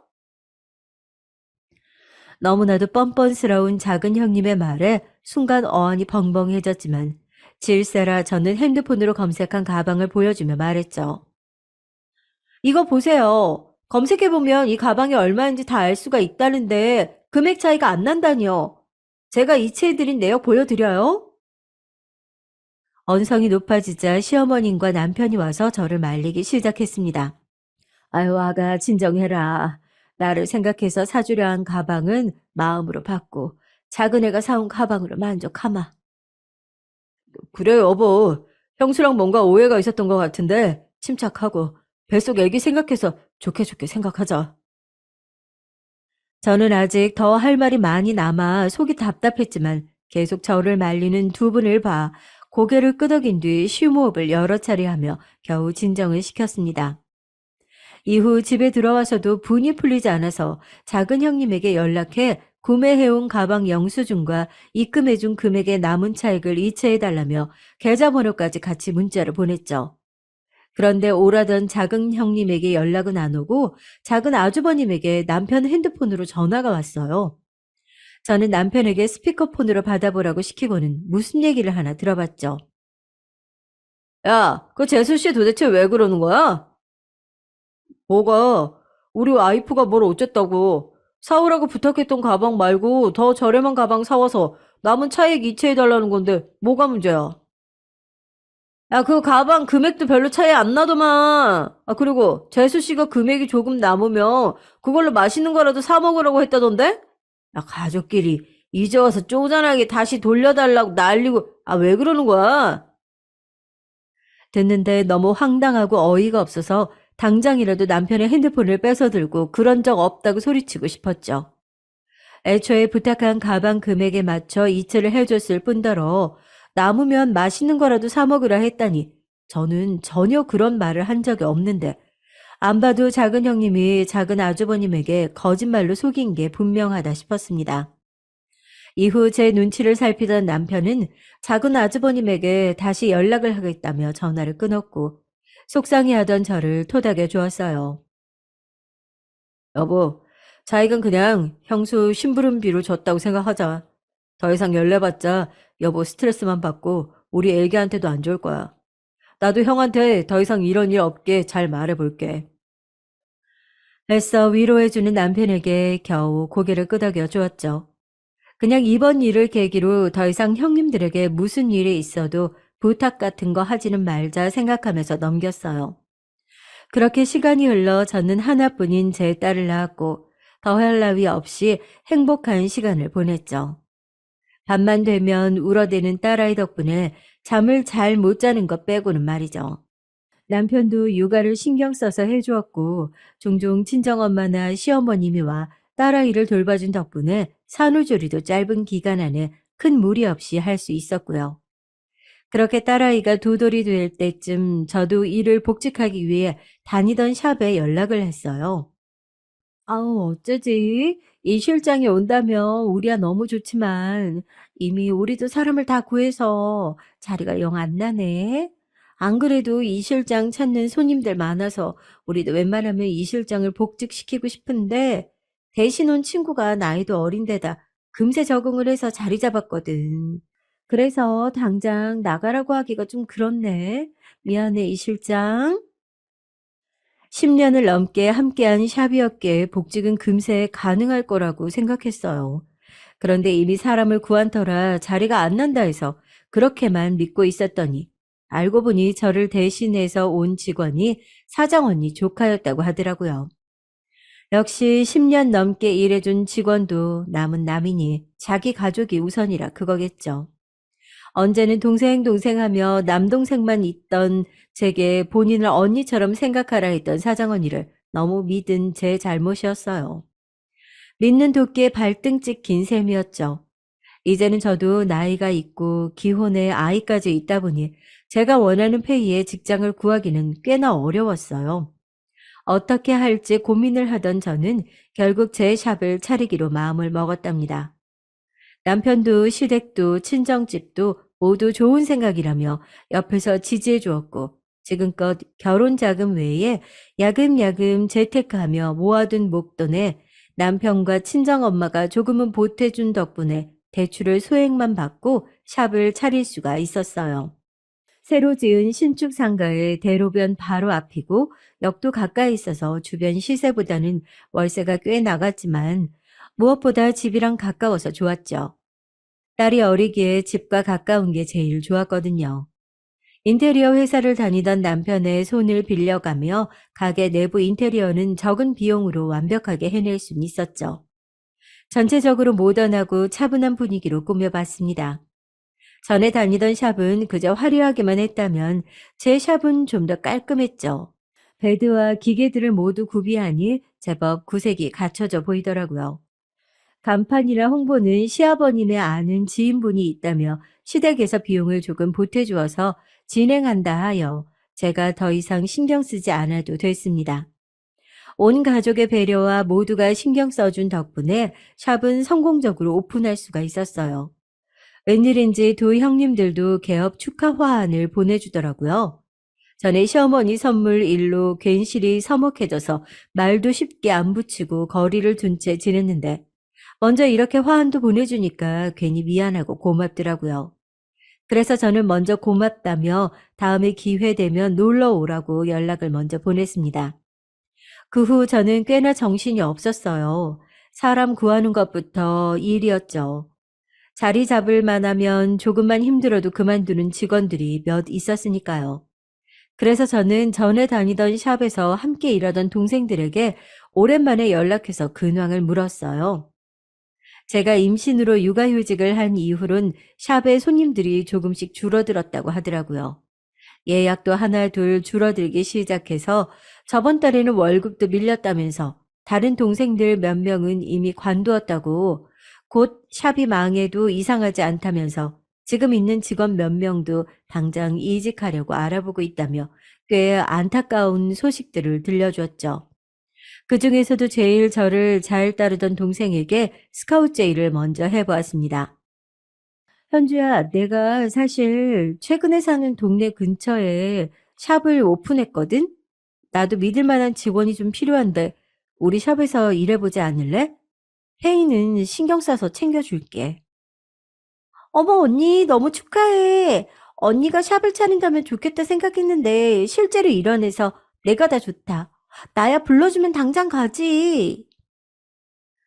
그렇게 축하한다며 곧 대박 나는 거 아니냐며 제게 비행기를 열심히 띄워주던 동생은 며칠 뒤 저희 샵으로 와주었고 이후 얘기를 전해들은 전 샵에서 함께 일하던 동생 2명이 더 저희 샵으로 이직을 했어요. 그렇게 직원들을 모두 고용해 정착시켰고 조금은 안정되어 가는 모습도 보였죠. 저희 동네는 서울 근교에 위치한 신도시인데 이것도 동네 장사에 해당이 안 된다 할 수 없어 손님들 한 분 한 분에게 신경을 안 쓸 수가 없었어요. 그리고 또 어찌하셨는지 전에 일하던 샵에 제 단골 손님분들이 저희 샵을 찾아주셨고요. 전에 다니던 샵과는 거리가 꽤 있어서 이곳까지 와주실 줄은 몰랐는데 너무 감사하더라고요. 오랜만에 보는 얼굴들인지라 저는 반갑게 맞이하였고요. 그 손님들은 다른 직원들한테 맡기지 않고 제가 관리해 주려 노력했죠. 금세 동네에 소문이 난 저희 샵은 규모가 꽤 큰 피부 관리 샵이었음에도 예약 시간대마다 꽉 채워 손님들도 바글거렸고 직원을 더 고용해도 베드가 모자랄 지경이었어요. 그렇게 바쁜 하루하루를 보내는데 샵에 익숙한 얼굴이 나타났어요. 전 샵 사장언니였죠. 저희 가게를 두리번거리더니 잔뜩 성이 난 얼굴로 제게 인사도 없이 다짜고짜 따져 묻더라고요. 이렇게 본인 샵을 차릴 줄은 몰랐는데 우리 샵 손님들이랑 직원까지 다 빼갔더라? 아니, 뺏어간 게 아니라 손님들이 알아서 찾아주신 거예요. 제 말에 사장언니는 어이가 없다는 듯 웃더니 제게 말했어요. 기막혀. 그것도 변명이라고? 아무것도 모르던 초짜 피부관리사를 10년 넘게 거두었더니 은혜를 이렇게 왼수로 갚아? 너 때문에 우리 샵 망하게 생겼으니까 책임져. 난데없이 찾아와 책임지라니 너무 황당해서 말이 안 나오더라고요. 이어 그 사장 언니는 제 머리채를 잡으며 너 때문에 망하게 됐으니까 책임지라고 소리쳤습니다. 저는 힘겹게 손을 뿌리치며 말했죠. 본인 샵에 문제가 있으면 본인부터 제대로 돌이켜 보세요. 괜히 엄한 사람 잡지 마시고요. 그래도 인연이? 결국 이 사장 언니는 제 뺨을 때렸고 전 돌아간 뺨에 손을 얹은 채 벙쪄 있었습니다. 이후에도 분이 덜 풀렸는지 카운터 위에 올려둔 인테리어 소품들을 하나씩 던지기 시작했어요. 그 광경을 지켜본 직원들은 곧바로 경찰에 신고를 했고 소품 몇 개가 깨진 뒤에야 경찰들이 찾아왔죠. 알고 보니 그 사장 언니는 혈중 알코올 농도가 꽤 높은 수치로 나왔었다 하더라고요. 다음날 가차없이 저는 그 언니를 고소했고 며칠 뒤 제게 그날은 미안했다며 화부해달라고 무릎 꿇고 빌었습니다. 자기가 술에 취해 제정신이 아니었다면서 자기 샵은 망해가는데 제 샵은 잘 되어가는 걸 보니 질투가 났다며 진심으로 용서를 구하는 그 언니의 모습에 저도 그간의 정이 생각나 마음이 약해지더라고요. 저도 10년이 넘게 몸담고 일했던 일터가 한순간에 문 닫는 걸 보고 싶지 않았기에 고소는 취하하기로 하고 그 언니에게 좋은 기회일 만한 제안을 하나 했어요. 바로 가맹점 라이센스를 주고자 함이었는데요. 변화되는 시대에 발맞춰 오래된 인테리어와 낡은 영업 방식은 벗어던지고 제 샵의 2호점으로 재탄생하는 게 어떤지에 대한 제안이었죠. 사장 언니의 실력이야 이 바닥에서 지금껏 버텨온 것만으로도 증명이 되었고 무엇보다 제가 이 언니에게 일을 처음 배운 거기 때문에 믿을만 했죠. 최근에 저에게 하였던 행동들만 봐서는 샵이 망하건 말건 신경 쓰지 않고 합의금만 뜯어내도 언니는 제게 할 말이 없는 거지만 저도 최근 들어 늘어나는 손님 수로 인해 점점 예약도 밀리고 있어 어떻게 하는 게 좋을지 고민하던 찰나에 예전 샵의 위치가 지금 샵과는 거리가 있기도 하고 옆 동네이긴 해도 지역조차 다른지라 해당 지역에서 불러올 수 있는 기대 수익도 있었고 전에 샵 위치 또한 대로변 옆에 오피스 상가가 밀집되어 있는 곳이기에 새로이 리모델링하여 잘 홍보한다면 언니도 저도 윈윈할 수 있는 길이라 생각되었어요. 제 뜻밖의 제안에 언니는 잠시 당황해하더니 자기가 무엇부터 시작하면 되는지 묻더라고요. 그 다음 일은 일사천리로 진행됐습니다. 기존에 쓸데없이 화려하게 장식되어 있던 금태 장식은 이제는 낡아 도금이 벗겨져 볼품이 없었고 제 샵의 분위기대로 모던하고 깔끔한 분위기로 탈바꿈했죠.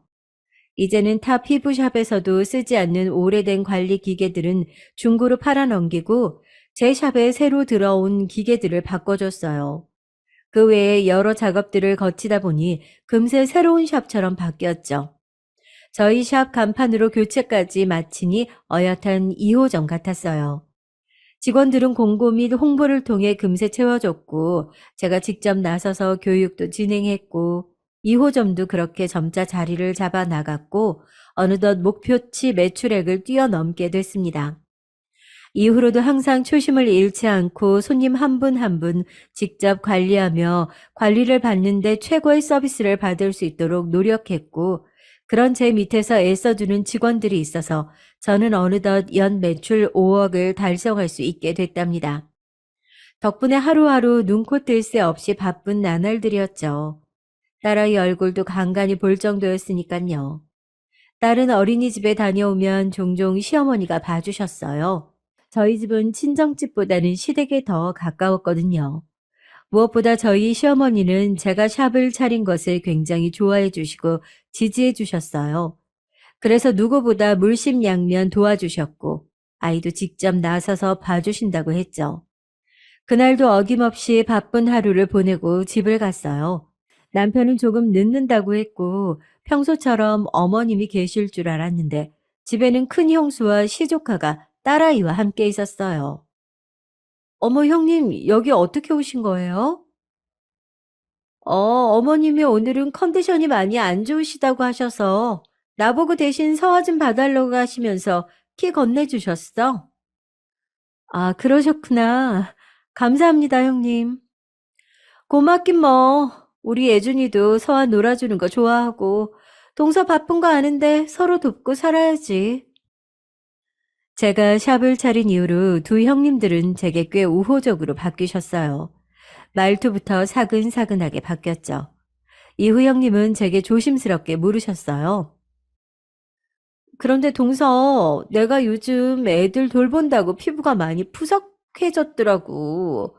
그래서 작은 동서랑 같이 가서 피부 관리 좀 받으려고 하는데, 설마 가족끼리 돈 받을 거 아니지? 그럼요. 오픈할 때 화환도 보내주셨잖아요. 그때도 제가 작은 형님께 한번 놀러 오라고 말씀드렸는데. 작은 동서 통해서 얘기 들었어. 근데 이 피부 관리라는 게 한 번 받는다고 좋아지는 게 아니잖아?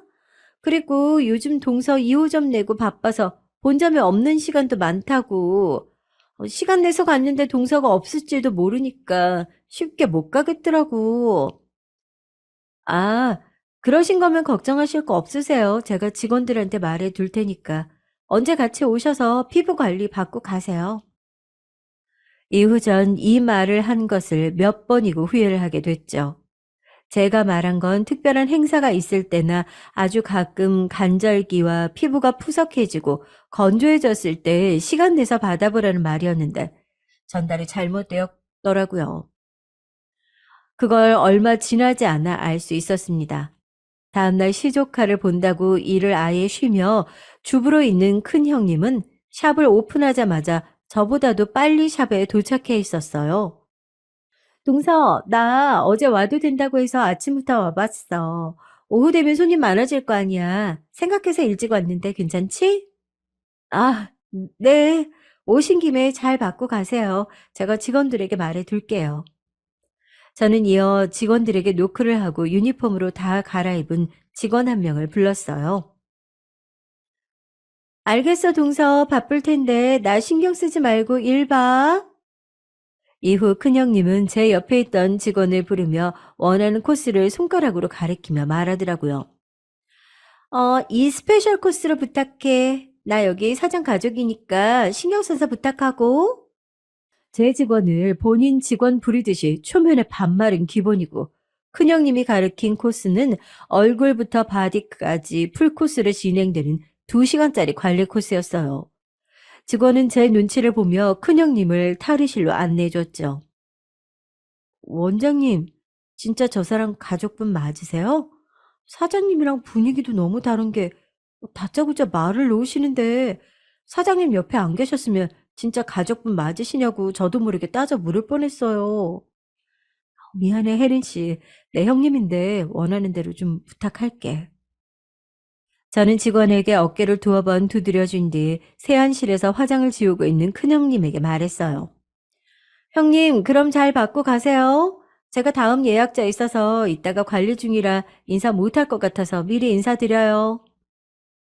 얼굴에 클렌징 폼을 묻히고 있던 큰형님은 알겠다는 듯 고개를 끄덕이고는 가라는 듯 손을 저었죠. 저는 이후 바쁘게 예약 단골 손님들을 맞이했어요. 그리고 12시간 조금 지나서 2호점 언니에게 연락이 왔죠. 네, 언니, 무슨 일이세요? 이 대표, 지금 이 대표 작은 형님이라는 사람이 왔는데, 무료로 관리를 받고 싶다네? 이 대표한테 직접 연락해 보라고 해서 전화해 봤어. 제가 뭐라 할 겨를 없이 핸드폰 스피커 너머로 작은 형님의 목소리가 들려왔죠. 핸드폰을 자기한테 줘보라고 말하는 것 같았어요. 이 대표, 작은 형님이 좀 바꿔달라는데? 네, 바꿔주세요. 이후 전화를 건네주는 소리가 들려왔고 곧이어 작은 형님의 말이 들렸어요. 동서, 어제 동서가 형님한테 나도 같이 자유롭게 피부 관리 받으러 오라고 했다길래 여기로 온 건데 이쪽 지점에서는 못 받는 건가? 아우, 형님이야 주부니까 시간 구애 없이 자유롭게 동서가 있는 본점으로 가서 받지만 나는 직장인이잖아. 마침 인터넷으로 검색해보니까 회사 바로 앞에 여기 지점이 있더라고. 그래서 점심시간에 겨우 짬내서 온 건데 안 되는 거야? 참, 그런 사정이 있으면 미리 말을 하고 가든가, 아님 주말에 연락하고 와도 되는 것을 저렇게 말이 나오자마자 연락도 없이 관리를 받고자 하는 심보가 역시 제가 아는 형님들이구나 싶었어요. 그리고 그동안 제게 보인 호의는 그저 본인들이 그만큼 이득을 취하기 위함이었다는 걸 뒤늦게 깨달아 버리고 만 것이었죠. 사실 이때까지만 해도 그걸 깨닫기 전이었어요. 그래서 저는 쉽게 거절하지 못하고 작은 형님에게는 제가 잘 말해줄 테니 바꿔 가란 식으로 얘기했죠. 그리고 다시 사장 언니를 바꿔달라고 했어요. 언니, 제 작은 형님 맞아요. 회사가 그 앞이라 점심시간에 잠깐 들른 것 같은데 죄송하지만 페이스로 40분 정도만 탄력적으로 좀 부탁드릴게요. 언니는 흔쾌히 알겠다며 전화를 끊었고 저는 작은 형님이 설마 제 본샵도 아닌 지점을 개념과 눈치 없이 오늘처럼 또 연락도 하지 않은 채 올까 싶었죠. 그리고 그 예상은 다음날 바로 깨졌답니다. 이 대표, 오늘도 점심에 작은 형님이라는 분이 왔다 갔는데 알고 있어? 그 후에 그나마 시간이 남아 한숨 돌리고 있는데 2호점 사장 언니에게 연락이 왔죠. 전화를 받자마자 언니의 목소리는 한껏 높아져 있었어요. 저는 몰랐다며 죄송하다고 말했고 언니는 전보다 진정되는 목소리로 말했습니다. 아니, 이 대표 가족이라니까 와서 관리를 받는 건 좋은데 오늘은 와서 굳이 얼굴뿐 아니라 바디까지 관리를 받고 싶다고 해서 1시간 넘게 바디까지 다 받고 갔어. 그것까지도 그러려니 하겠는데 어제 관리해준 우리 애한테 왜 본인 의사는 물어보지도 않고 얼굴 관리만 해줬냐며 화를 냈다는데 그건 좀 아니지 않아, 이 대표? 정말 이렇게 얼굴이 화끈거릴 수가 없었어요. 제 가족이라는 작은 형님이 그런 민폐를 끼치다니 제가 다 낯이 부끄럽고 작은 형님에게 화가 나더라고요. 정말 죄송해요, 언니. 제가 다 부끄럽네요. 작은 형님에게 제가 잘 말해서 그런 일 없게 할게요. 그 직원분한테도 너무 신경 쓰지 말아달라고 미안했다고 말 좀 전해주세요. 저는 너무 열이 받아서 당장이라도 작은 형님에게 연락해 일에 대해 사실이냐며 따져 묻고 싶어 전화를 걸었지만 근무 중이라 그런지 전화를 받지 않더라고요. 그래서 장문의 메신저를 남겼죠. 간단히 내용을 요약하자면 어제 오늘 다녀간 지점은 말 그대로 제 샵의 가맹점이지 제 샵이 아니니 연락 없이 찾아가는 일은 없었으면 좋겠다는 말과 어제 페이스 관리만 진행하라 시킨 건 바로 제가 그런 거였으며 점심시간에 겨우 시간 내 찾았다길래 형님을 생각해서 그렇게 부탁한 거였고 직원들은 저나 그 지점 사장님도 함부로 못하는 소중한 사람들이니 앞으로도 대하는 데 있어 주의해달라고 말이었죠. 더한 말로 도대체 개념이 있는 거냐며 따지고 싶었지만 최대한 참아가며 점잖게 말했습니다. 이후 제 메신저를 확인한 작은 형님은 정말 제 얘기를 알아들은 건지 모르겠지만 알겠다는 대답만을 남겼죠. 퇴근 후 집에 가니 오늘은 어머님이 유치원에 다녀온 딸아이를 봐주고 계셨어요. 어제는 남편이 일찍 퇴근해 딸아이를 봐주었기 때문에 어제도 시어머님을 뵐 수 없었죠. 전 그제 큰형님이 어머님 컨디션 안 좋다고 했다는 말이 떠올라 뒤늦게 안부를 여쭈었어요. 어머님 오늘도 서아 봐주셔서 감사해요. 감사는 무슨, 내가 좋아서 하는 건데. 막내 아가 너야말로 일한다고 수고했다. 수고는요. 그나저나 어머님 몸은 좀 괜찮으세요? 그저께 컨디션 안 좋다는 얘기 큰형님한테 들었는데 제가 진즉에 안부를 여쭙는다는 걸 이제야 물어보네요. 아유, 그럼 멀쩡하니 걱정 안 해도 된다. 그저께도 내가 괜찮다는데 굳이 큰애가 자기가 가겠다고 하더라고. 내 안색이 안 좋아 보인다나 뭐라나. 제가 큰 형님에게 들은 말과는 다른 얘기였습니다. 분명 어머님이 먼저 컨디션이 안 좋아 대신 봐달라며 카드키를 주셨다고 했는데 의아했죠. 그런데 그 뒤에 이어진 형님의 행동을 생각하니 알 것 같더라고요. 일부러 제 호의를 사 저희 샵에 들락거리려는 속셈이었던 거예요. 그 다음 날은 주말이라 평일보다는 조금 늦은 시간에 출근을 했죠. 주말에는 딸아이가 어린이집을 가지 않기 때문에 보통 오전에는 가족과 함께 하고 오후 늦게 출근을 하거든요. 어느 정도 자리가 잡혀가고 있어 직원들에게 믿고 맡기고 있었죠. 출근 후 평소처럼 직원들에게 별일 없는지 물었는데 저희 샵 실장직을 맡고 있는 직원이 제게 오더니 말하더라고요. 원장님, 오늘 형님이라는 두 분이 아침부터 저희 출근도 하기 전에 와서 기다리고 계시더라고요. 어제도 큰형님이라는 분이 아침부터 오셔서 스페셜 코스로 관리받고 가셨는데 혜란 씨한테 얘기 들어보니까 그저께도 원장님 계실 때 똑같이 아침부터 오셔서 관리받고 갔다면서요? 어제는 은행 업무로 조금 늦게 출근해서 몰랐는데 작은 형님이 이어 큰 형님도 연달아 관리를 받으러 왔다고 하더라고요. 작은 형님은 2호점에 찾아가지 말랬더니 바로 본점으로 찾아오는 꼴하고는 심지어 오늘도 둘이 나란히 와서 관리를 받고 갔다니 정말 두 형님 하는 꼴이 기가 막히더라고요. 그리고 뒤이어 직원이 말을 이어갔습니다. 사실 오늘 두 분이 오셔서 관리받은 걸 원장님께는 말하지 말아달라고 하셨거든요.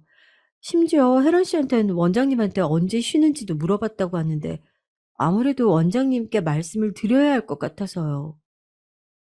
저한테 온 거를 비밀로 해달라는 말에 이어 언제 휴무인지 스케줄까지 물어본 것이 앞으로 제 눈을 피해 자유롭게 와서 관리를 받겠다는 말로 들리더라고요.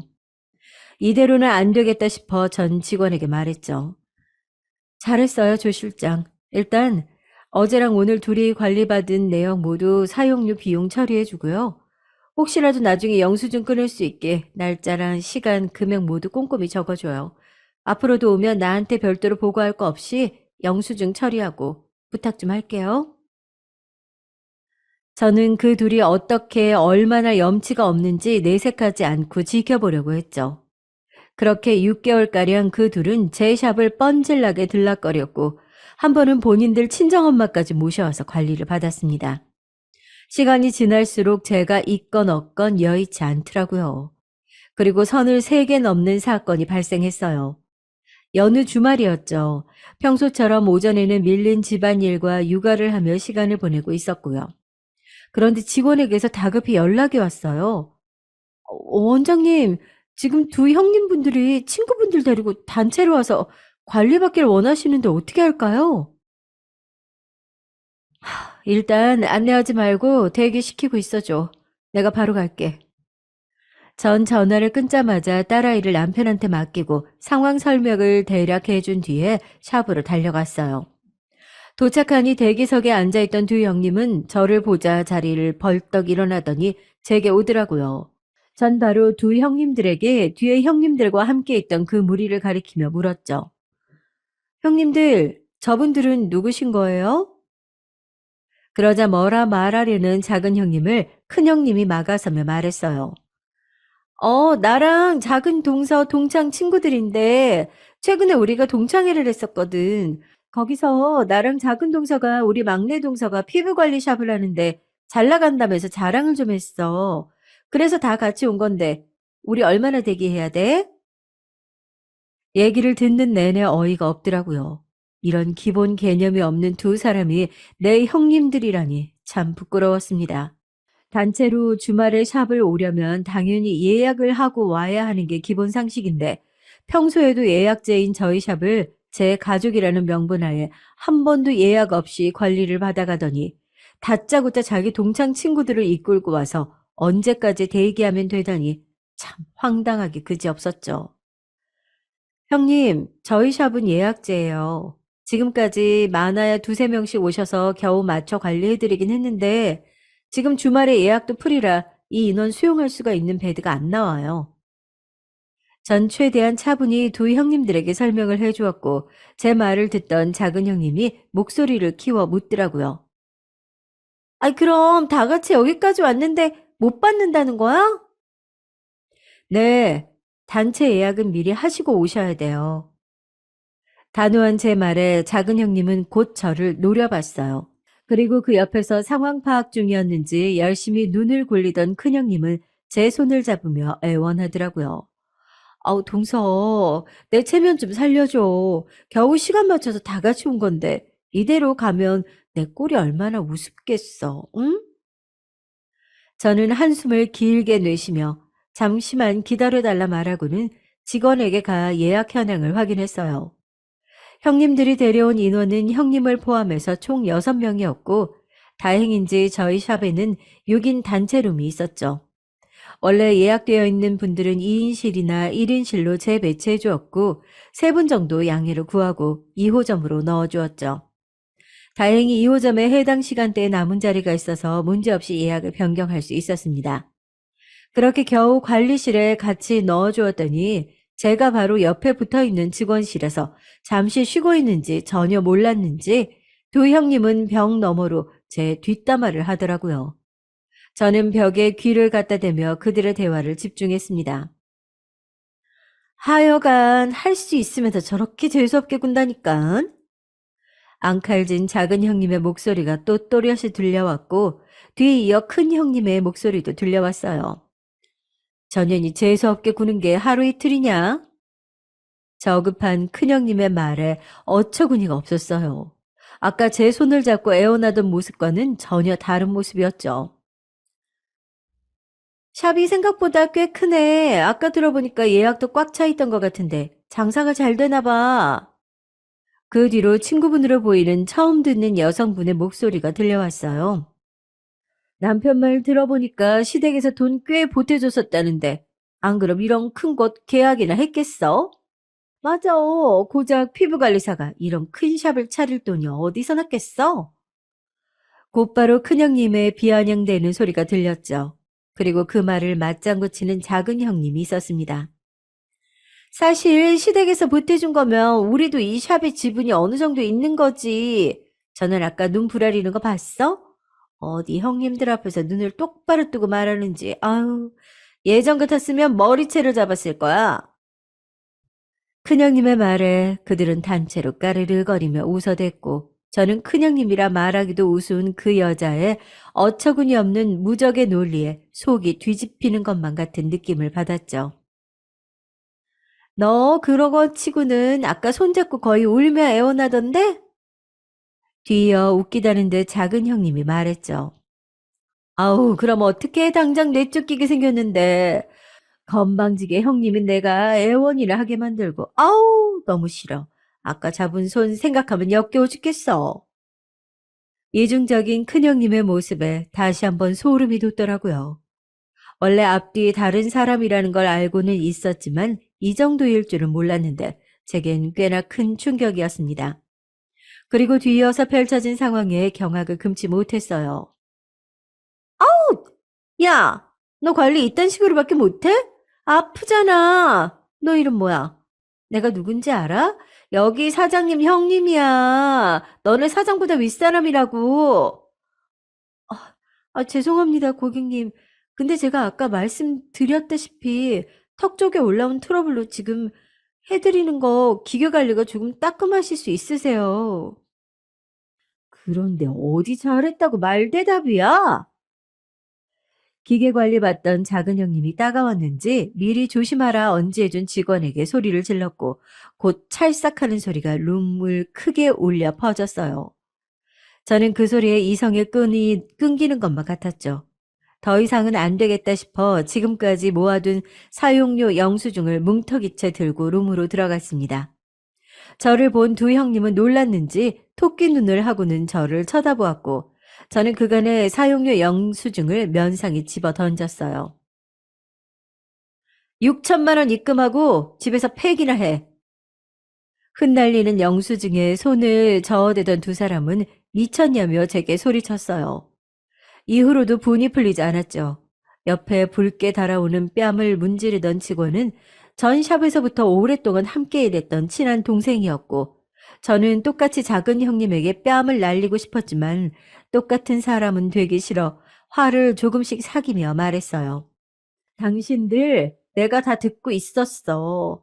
가족이라는 명분으로 주말에 겨우 관리시켜줬더니 이렇게 뒤통수를 쳐? 게다가 내 소중한 직원에게 손도 올리고? 이거 다 CCTV 찍혔어. 6천만 원 입금 안 하면 법적 조치 취할 거니까 그리 알아. 그리고 관리는 오늘로 끝이야. 너희들은 관리도 그만 멈추고 다음 예약까지 쉬어. 앞으로 내 샵에 발붙일 생각도 하지 마.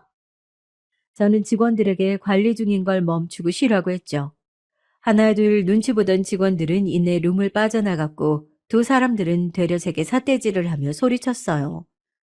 동서, 지금 제정신이야? 아니 아무리 그래도 그렇지 영수증을 얼굴에 뿌려대질 않나. 손이 사람들한테 당신들이라니. 그래 동서, 직원 교육 똑바로 안 시킨 동서 탓을 해. 그깟 직원 뺨 한 대 때렸다고 우리한테 이럴 수가 있어? 어떤 사상을 갖고 있길래 이런 갑질을 서슴지 않아 하는 건지 두 사람의 평소 행실이 심히 의심됐죠. 더 이상 말 섞기 싫었던 저는 당장 내 샵을 나가 다신 오지 말라고 소리쳤고 본인들 자존심도 못지않게 상해 기분이 나빴는지 오라고 해도 안 온다며 시종일관 뻔뻔스러운 태도를 보였어요. 그 무리는 룸을 나가 탈의실로 향했고 두 형님은 그 와중에도 룸 앞에 서 있는 저를 죽일 듯이 노려보더라고요. 이후 저는 곧장 시댁으로 달려가 이 사실을 시부모님께 알려드렸습니다. 지금까지 저희 샵에서 받았던 관리 내역과 CCTV와 연동된 핸드폰 어플을 켜 아까 전에 영상까지 모두 보여드리니 시부모님도 경악을 금치 못하시더라고요. 아유, 내가 다 부끄럽구나. 아무리 못 배워 먹었어도 유분수가 있지. 어찌 저런 천박한 짓을. 시아버님도 두 형님에게 노하셨는지 보여드리는 영상 속 두 형님을 가리키며 혀를 찼죠. 뒤이어 시어머님은 제 손을 잡으시며 대신해서 사과하셨어요. 아휴, 저런 것들을 내 며느리라고. 내가 참 면목이 없구나. 미안하다, 막내 아가. 그 직원한테도 미안하다고 좀 전해주렴. 아니에요. 어머님, 제가 미리 말씀 못 드린 건데요. 저야말로 이런 분란 일으켜서 죄송하죠. 저도 어머님의 손을 꽉 잡아주며 말했습니다. 그리고 이어 제 연락에 뒤늦게 시댁에 온 남편에게도 오늘 있었던 일과 시부모님께 보여드렸던 영상을 그대로 보여줬습니다.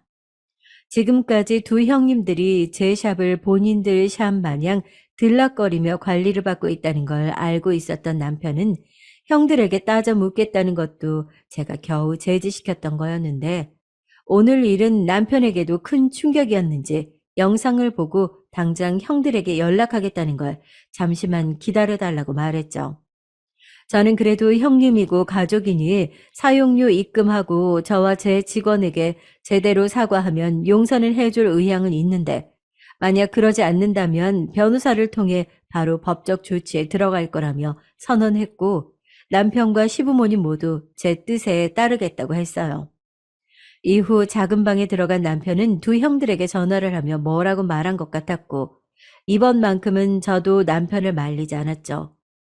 그리곤 전화를 마쳤는지 제게와 저를 품에 안아주며 제 등을 토닥여 줬습니다. 미안해. 당신에게 이런 일이 생기게 해서.